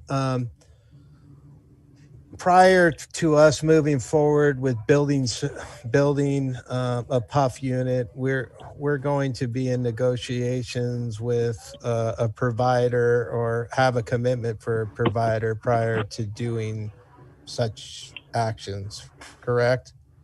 Correct. That was the original intent of why we put the RFQ out, was to know that we had a viable provider that was willing to operate a facility in Mendocino County and that we could afford it. So it allowed us to have twofolds. One is, do we have a provider willing to operate in Mendocino County, and is it a cost that we could afford? There's been a lot of conversations about, can we afford the facility? And before we built it, we really wanted to have those two items. Do we have an operator, and can we afford it? And how will that be funded? Thank you. Any committee comment? Mr. Liberty, do you have your hand up? I do. So I thank Dr. Miller for the courtesy of making sure that keeping us abreast of the operator for a PUF. It seems to me, if like you pointed out, if you're not arguably if you're not spending any Measure B dollars for the operator, then arguably you don't really, it's outside our scope, right? It's outside the scope of Measure B committee. But at the same time, if we're spending money on a building, and then we are interested. It is within our scope, I think. If we're going to spend Measure B money, or we're going to we only advise to spend money on a building for the CRT, then I think that makes it our business. That if we're going to spend money on that, we need to know that there's an operator that makes that money well spent that we put into a building. So I think it is our business, and it is our concern, and it is our kind of within our scope to know about the operators for the CRT as well as the PUF. Now, I do understand that if you're negotiating, maybe you don't want all that aired, but I mean, we're completely in the dark on the operator for the CRT, and I don't think we should be. Thanks. Thank you, Commissioner Liberty. Any further committee comment? I would just want to say that I don't believe that this body actually has the oversight for the services provided up to a degree. We simply don't have the expertise on the board to assess the quality of those services. So I think the Behavioral Health Advisory Board, that is our job, is to review the county behavioral health contracts. And while it's certainly nice to know what's going on with those contracts, I think ultimately that is the more appropriate body to have oversight of those contracts. Thank you, Commissioner Rich. Do I have any further committee comment? So I have my hand up. Yes. I'm hoping that Tom will comment on that, because obviously Tom's the brainchild of it, and is that within our scope to when we're going to make a recommendation to build a building, is it within our scope? I think it is part of our responsibility to some oversight on the operations, even though we're not spending money on operations, because we have a skin in the game. Commissioner Allman, do you want to reply? Well, I'm sure that when I reply that Christian is going to jump in and say, let's talk about it later. But I would say there's got to be a way to have somebody as a representative in this committee that's a non-government employee be aware of of the selection process and how we're selecting the people who are supposedly going to improve the quality of life for mental health victims, which is the whole purpose of Measure B. And, we don't need to go into a closed session. I don't think that with 11 members, going into a closed session, that Carmel's probably cringing at even the thought of this committee going into a closed session, because that's not what I see us doing. But I certainly believe that in the realm of transparency, there needs to be a person, a non-government employee, who is in the know of what's going on of the selection. And maybe that means that they're going to be on the interview committee of, reviewing the RFPs that come in.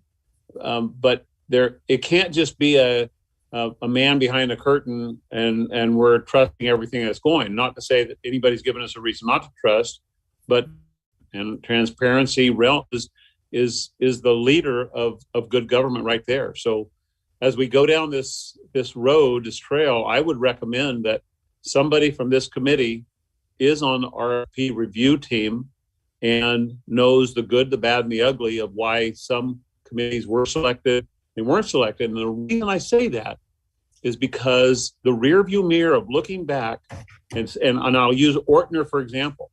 I was on the review team of Ortner, and I certainly was embarrassed of how they were running their show after they were selected.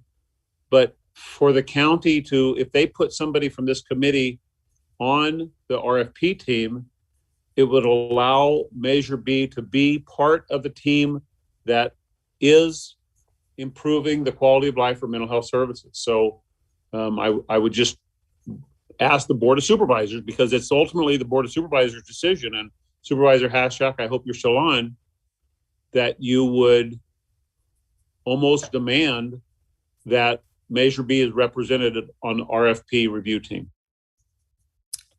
Thank you, Commissioner Ullman. Any further committee comment, please? I would Yes. just want to follow that up with the Behavioral Health Advisory Board is part of the RFP process for contracts with behavioral health. We are, citizen appointed committee, and I am on that contract review committee. So there is external influence and voice there, and I am part of that. So I appreciate the concern, but again, I think it's a function of the Behavioral Health Advisory Board. And I appreciate your volunteering for the Behavioral Health Advisory Board and being on the committee. And my recommendation is having somebody from Measure B specifically on that. So there's stakeholders that represent each team. So there's no need for you to wear both hats. If you're there representing behavioral health, good. But I don't think that there's there shouldn't be a big scream from anybody putting somebody else from Measure B on there. Sorry. No, if you want to speak, Michelle, please do. I guess I don't see why I couldn't represent both now that I am on both. I would defer to the committees. Well, that would be maybe that needs to be on the agenda for next time, and we vote on that, whether it could be an independent Measure B person or if you could wear both hats, and if this committee agrees on it, then by all means. But I think that there will be some people who want to say that Measure B should be represented on its own feet. Thank you. Thank you, commissioners.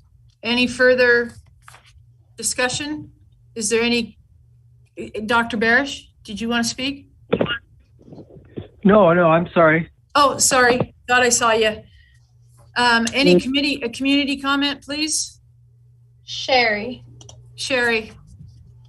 Hi, just a couple things. The earlier discussion talked about the position of the project manager and the fact that it hasn't been eliminated. And Commissioner Rich made I thought, a nice comment when she said, it's still important to have someone stewarding the whole vision. And today there hasn't been, I haven't heard the word strategic plan, financial plan. I haven't heard those words talked about at all today. And I think that there still needs, it's wonderful that there's a lot of the county staff that have taken over the nuts and bolts of the Measure B operations, but the big picture, how the financial plan if it ever is. I don't mean to presented. interrupt you, Sherry, but I think the next item will cover some of that. So, well, I'd like to let allow me the just- public a full I just have 3 one minutes. last thing. Okay. Go ahead. Then. The issue of supplanting, and I'm just wondering how having the county staff do all do this additional work and charging it to Measure B, somehow I'm not quite sure how those coexist, because it's not as if the county staff is working overtime to do it. It's now incorporated into their regular workday. And so, I mean, when I was overseeing the building of an elementary school, the purchasing person did all that work within a regular day, and we didn't charge the bond for her salary because it was encompassed in her regular workday. So I guess I wonder how both of those can coexist. If that work is being done within the employee's regular workday, how is that not supplanting by then charging Measure B?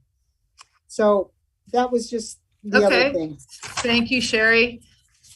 Any further community comment?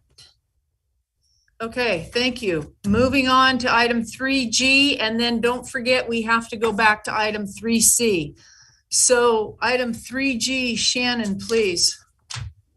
Thank you. This is an update on an item we started last month. We had a brief discussion last month about the possible restructuring of the Measure B committee and the prioritization of a strategic plan. So at last month's meeting, the committee did approve the recommendation to hire a consultant to help develop the strategic plan immediately. And we established an ad hoc committee to discuss the possible restructure. So on that committee was myself, Tom Allman, Michelle Rich, Mark Myrtle, and then we agreed to meet as well with the Measure B Oversight ad hoc of the Board of Supervisors, which includes Supervisors Haschak and Williams. So we did have our first meeting last Thursday. Because that's the same day the agenda was published, we were not able to provide a written report for the committee, so I do apologize for that. We met for an hour. The short version is the consensus of the ad hoc committee is that we could restructure the Measure B committee to be more of a general oversight committee. The suggestion was that this group could meet quarterly, specifically to do what is directed in the Measure B ordinance, which is review the, I need the language, review the specific plan. It's called a performance management plan and the independent annual audit. I guess a little of my own narrative here is that there have been numerous examples just over the course of this meeting today that demonstrate the lack of clarity and process for how Measure B related items are addressed. If anyone else was present at the Board of Supervisors meeting on Monday, you would have seen that the Board of Supervisors approved sprinklers for the training facility, even though it was not recommended by the Measure B committee. And the description of how that happened was interesting. County staff also offered a county-owned facility on Whitmore Lane as a possible PUF location, and clearly some analysis of that has already been done. They also discussed at length a ranch proposal for a PUF. There were allusions to some specific parcels that had been identified already and then were subsequently off the table, and now it's a more general proposal. These are all things that have not been discussed specifically by the Measure B committee. So it's an example of how things are in many ways out of order and not working. Ironically, the Board of Supervisors did not receive our recommendation to hire a consultant for the strategic plan. So another month later, and we're no closer to having that document. So it's true, we can't steward the Measure B vision, not only if there isn't someone driving it, but if there isn't a clear vision, and that, in my opinion, is the plan. So next steps would be, I guess, for this committee to discuss the recommendation for the Measure B Oversight Committee to restructure, refocus, so that we are not having discussions at the granular level on some of the items as we have, but instead providing the more 30,000 foot view, overview. The work would be directed by the strategic plan, performed by existing staff, or the county would have the authority to hire additional staff if needed to implement the strategic plan. But again, this was all contingent on the adoption of that plan, and we're missing a very important step here. So I would be happy to answer any questions, or also I'd like to invite anyone else from the ad hoc to chime in as well, and add to the report. Certainly. Thank you, Commissioner Riley. Anyone from the ad hoc who would like to comment first, please?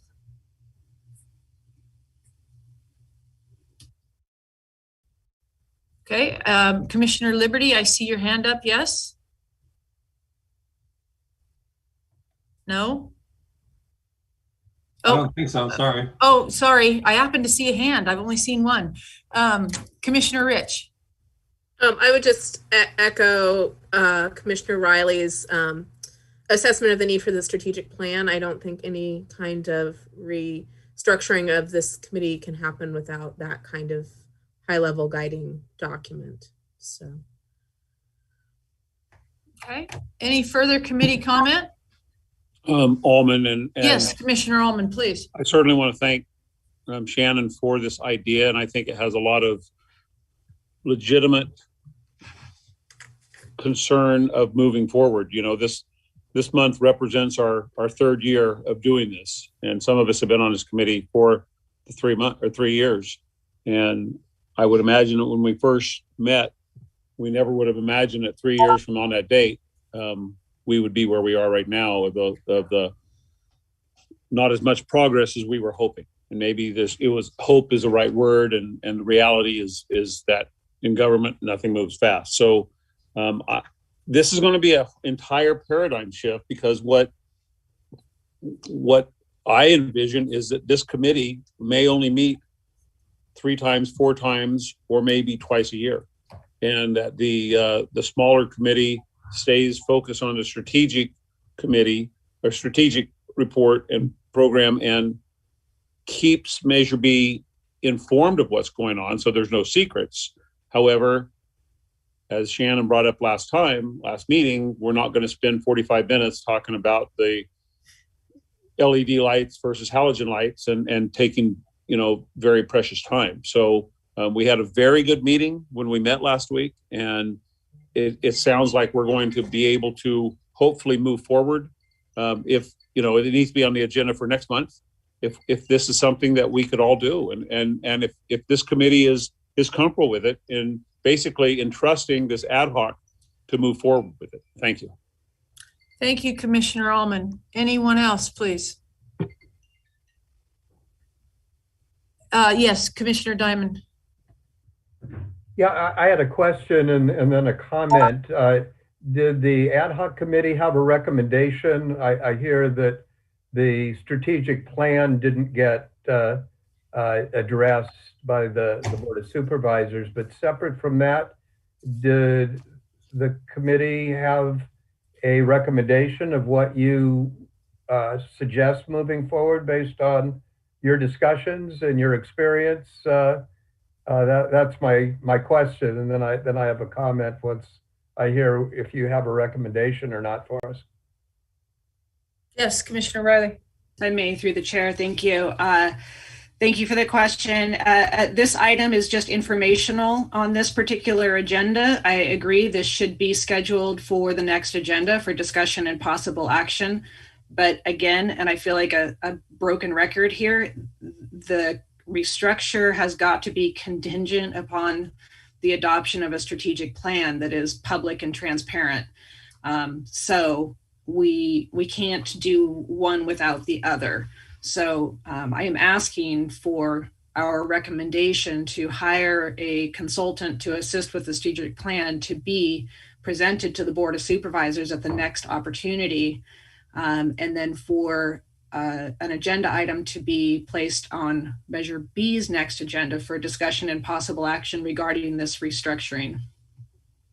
So let me just ask Shannon, would part of the strategic plan exploration include kind of review of what the present duties or the present structure has been and how it might need to change or suggestions to change? Would that be part of the strategic plan exploration?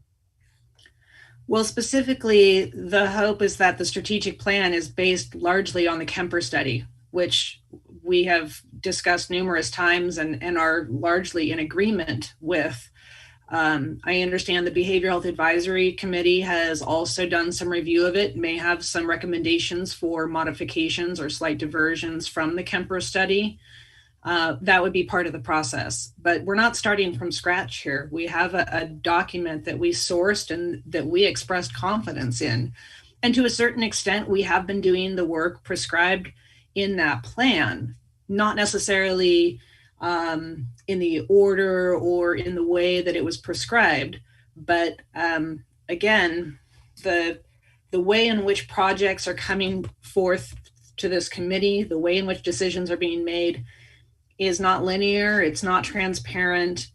And in the absence of that plan, we're not sure who's driving this bus, but I can guarantee you it's not the Measure B committee. Right. Okay, well, my comment is this, as one of the people that have been on the Measure B committee from the beginning, a couple of thoughts. One is that what got created was something new that had never been done before. And I think it was a testament to then Sheriff Almond and a lot of other people that really wanted to make some significant changes in what we could offer by way of mental health services, that this got to a place where voters voted, and a lot of then significant number of voters obviously had to approve this. And then this, when it was structured, this 11-person board with the people that are, represented on it, was a very new idea. It had never been done. It hadn't been tried out in other counties. This was totally new. So we were really, I think, trying and structuring things as best we could from a place of not ever having done it. And I think many of us, I voiced this early on, that although this was new, the idea of trying to have an 11-person group make recommendations then to a 6-person board of supervisors with some back and forth, to me, it just structurally seemed like very challenging. And now after 3 years, I think that's my experience of it. It's very frustrating. It feels like every meeting is got one structural problem that may be inherent in the structure that isn't going to get solved by trying harder or, structuring, more details about how we do this decision or that decision. It may in fact be structural. So I really, I don't know what the outcome is going to be, but it feels like the present structure doesn't work. And we've done, I think, surprisingly well. I mean, given a structure that I don't think has been the right structure for what we have been trying to do. So I'm looking forward to a different structure that will be both formulated on the basis of a strategic plan that has the elements that are clear, that we want in a strategic plan that will deliver the information that we want it to, and a structure for moving ahead with decisions. And then a structure that really can adequately do what I think the intent of Measure B was, as a number of people have said, to create better services that don't duplicate what we've had, but create some things that had not been, and put some money up to create some things that were needed. I think that's still a lofty goal. I think it's still possible, but I laud the people that have been working on this ad hoc committee to persevere with it, to move ahead with it, and hopefully then to recommend a change of structure that really would be something that everybody who's continues on the committee and those who come in the future will feel that this is something that will be in the service of the goal that we all have and the desire to be helpful for mental health services, and something that in fact, after every meeting, or at least most of the meetings, you come out feeling, wow, we did something good. We got some things accomplished, rather than, I think, the feeling that many of us have after a meeting, man, that was a long 2 hours and God, we didn't get much done and we're doing it again and again and again. So I just want to thank you for what you've done so far, and hope you continue ahead, and look forward to, at some point when all the pieces have been adequately addressed, that we get a recommendation from you all that we can consider then for recommendation for decision making once it moves to that level. So thank you. Thank you, Commissioner Diamond. Anyone else? Any public comment? Yes, Joe Bradley. Joe, please. Hi, Joe Bradley. And I've been coming to these meetings since the beginning, and I know I'm not on the board, but I'm on the BHAB board now. And my concern is, I don't think the makeup of the board is the problem, because you guys all come from varied parts and you all contribute your part, but there was no direction. When you guys first started and you were meeting, it was like a boat without a rudder. You guys all had oars and they were all going different ways because there was no direction. I think getting somebody to give us a direction is what is needed. I'm really disappointed that the Board of Supervisors is thinking that nothing's getting done, but things are getting done. We've got 2 buildings going, and we're talking, and we're also hearing from other counties that they're seeing that we're doing something. So I think if we get the direction and leave everything the way it is right now until we hear something otherwise, I think would be perfect. And then you might find you haven't been spinning your wheels. There was a whole string on Facebook last week, people going, oh, they're not doing anything. That money's just sitting there. Well, you know that's not true. There is a building that was purchased and is almost ready to go. There's ground broken. There are things going on like crazy. And we lost our project manager. There seems to be some question about that. But who's driving the bus? So is Measure B driving the bus? Or is there underlying things going on in the county that they're trying to drive the bus? So I would say get somebody in there, give us a direction. And if they say, well, your structure needs to be blah, blah, blah, blah, blah, well, then do it. But right now we're all guessing and we're all good at what we do in our lives. And we bring it to the table to help make that bus go forward. And we want to all be rowing in the same direction. So I don't mean to belabor the point, but quit kicking yourselves. You guys have accomplished a lot.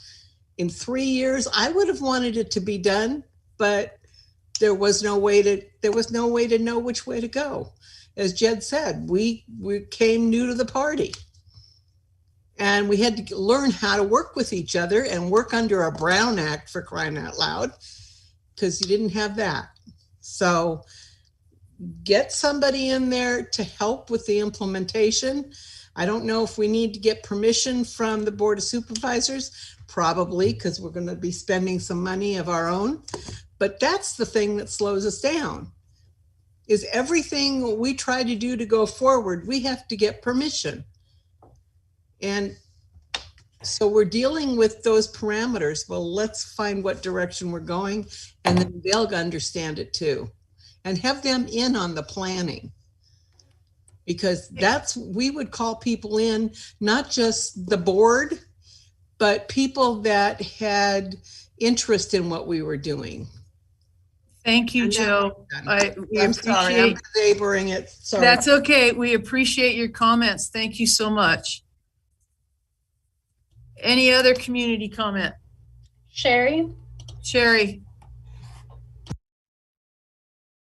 So I wanted to pick up from what I was talking about with the earlier agenda item, stewarding the whole vision.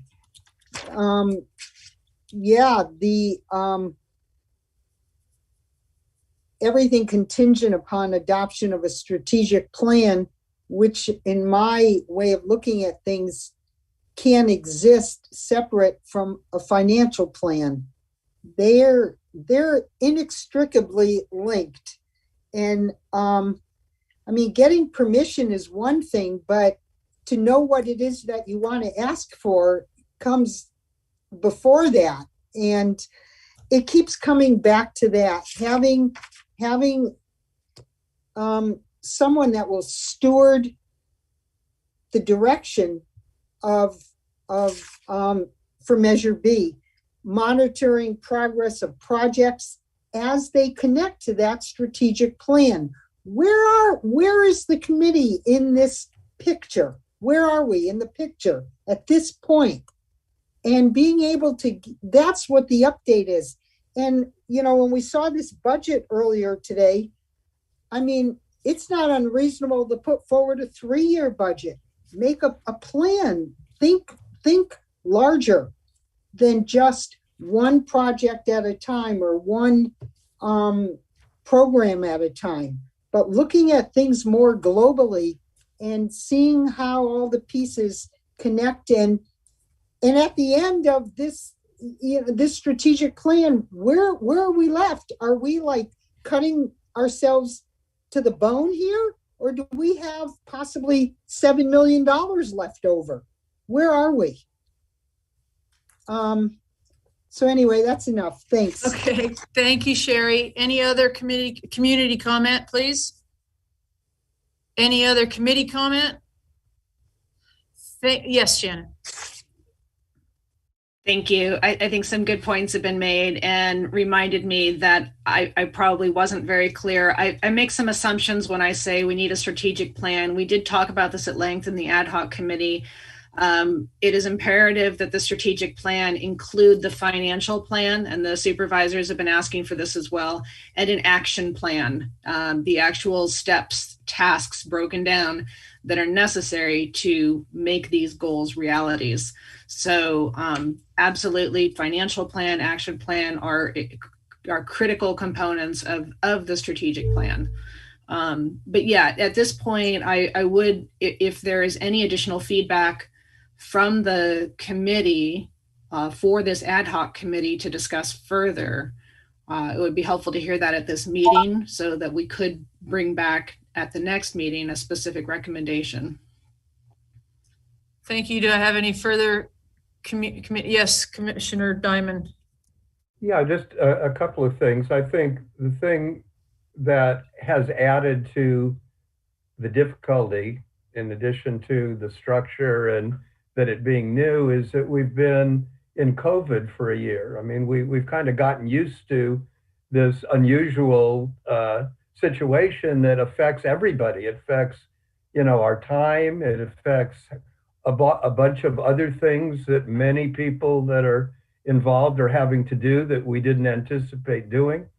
And it means we're meeting in this now structure that has become somewhat familiar to many of us, Zoom meetings, where we can't look each other in the eye, because if we look at the camera, which is the I. We're not looking at the person, and we don't see each other. We don't talk informally. We don't do all the things that humans have done for 2 million years when you make any kind of decision. So I think we just need to recognize that this has been an unusual thing. It makes whatever we've been doing more difficult. So just additional things maybe to think about with the ad hoc committee is to be able to recognize what we have been able to do thus far with the structure we have, to maybe evaluate as we have a strategic plan with all the things, Shannon, that you mentioned, what kind of moving ahead, because we are not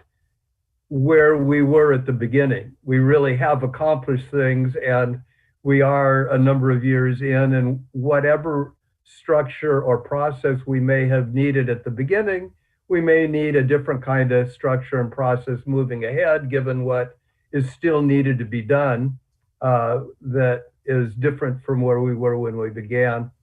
And the other thing is, if there's any way, I don't know if you've been able to meet at all face to face, but if there's any opportunity to do that, I'm finding in my own life, as I've gotten both my vaccine shots and a number of other people have, I've been able to have a little bit more actual face-to-face meetings. So if there's a possibility of any of that for any of you on the committee, I think it would enable a little bit more human interaction and maybe some benefits that we're not able to get doing everything on Zoom. So those are my only other recommendations, but look forward to what we get back from you in the next meeting and future meetings. Thank you, Commissioner Diamond. Anyone else have any comments? Yes, Commissioner Riley. Sorry, I'll shut up soon. I just want to say that I have never intended to diminish the work that this committee or any of these dedicated volunteers have done. And I'm not at all suggesting that work has not been done. It absolutely has. I'm suggesting that there's a more streamlined way to get it done, and it involves a little bit less interaction from this entire group. Which is not to say that the work isn't being implemented by experts, and there are probably people who are on this committee right now who will be actively involved moving forward. Certainly Director Miller is going to be a critical component. Michelle Rich, in her capacity with the Behavioral Health Advisory Board and her knowledge of this committee, is probably going to continue to be a really critical person moving forward. But no, this is not at all to say that we haven't done work, we haven't done good work. This is just to say that, as Jed pointed out, the structure seems to be broken. And I think we can just kind of get over ourselves and get out of the way to a certain extent. Thank you, Commissioner Riley. Any further comment? Thank you, and you will have an agenda item, and then just send us the... Perfect. We need to move back by the suggestion of Commissioner Allman to item 3C. Andy, do you have the breakdown for the $3,018,225? Yes. So we budgeted $147,925 for the training center remodel. For the CRT, it's broken up by 3 different contracts. So $93,000 for Nocton Lewis, $169,614 for AECOM, and $1,710,439 for Couples and Sons. And then for the PUF, we did $897,248 for Nocton Lewis for the feasible study, if that goes through.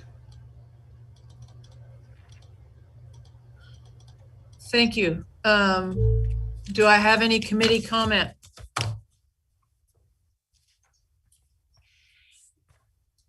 Yes, Commissioner Riley, then Commissioner Allman. Thank you. I said I was going to shut up, but that was just about the last item.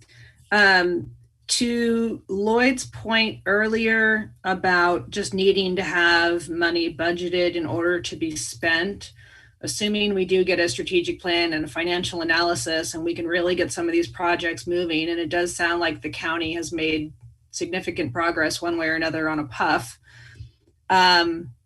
if we have only budgeted to spend $4.1 million, how, if necessary, do we spend more than that? Is that a problem? Is that an easy process? I think this is probably a question for Mr. Weir. Correct. Thank you. Please, Lloyd. Yes. So yes, there is a process. Anytime during the year, departments are allowed to bring forward proposed budget adjustments, and those go in front of the board and are approved. And timely, mostly it's timed around the quarterly reviews that the county does for all its budget units. So that would probably be an ideal time to come forward with any changes to the budget. Thank you. Commissioner Allman? And this sounds like a silly question coming from a large department at the sheriff's office, but Annie, can I assume that these are more than guesstimates, that these estimates that are in the budget are based on documents that have come from these companies that have said this is an approximate amount of money that we're going to be billing the county for? Yes. Thank you. Commissioner Rich? Can I make a motion now? Would that be appropriate? It is discussion and possible action. I'd like to make a motion to recommend the budget as presented. Do I have a second on that? Commissioner Riley? May I ask for that motion to include just the bit of detail that we just received from Andrea? Yes. Are you fine with that, Michelle? I'm fine with that. Okay. Then I would second that. I have a second. Do I have any committee comment? Community comment? Sherry? Sherry? I just have a question. You mentioned $897,000 to Knockton Lewis for a feasibility study for the PUF. And when I look at the Knockton Lewis contract, I don't see feasibility study identified in there. So I was wondering where that would show up in their contract. Thank you, Sherry, for your question. Do I have any other further community comment? Any further committee comment? Lily, will you call for the vote? Commissioner Allman? Aye. Commissioner Angelo? Yes. Commissioner Barish? Yes. Commissioner Diamond? Yes. Commissioner Myrtle? Yes. Commissioner Miller? Yes. Commissioner Liberty? Yep. Commissioner Rich? Yes. Commissioner Riley? Yes. Commissioner Weir? Yes. And Chair Moschetti. Yes. And since we're late, I'm just going to ask, instead of having a call out, do any members have anything that they wish to report, please? Seeing none, thank you, everybody. Have a great month. And if you need anything, send me an email and I'll look for yours, Shannon. Thank you, everyone. Thank you, everyone. Have a happy Easter.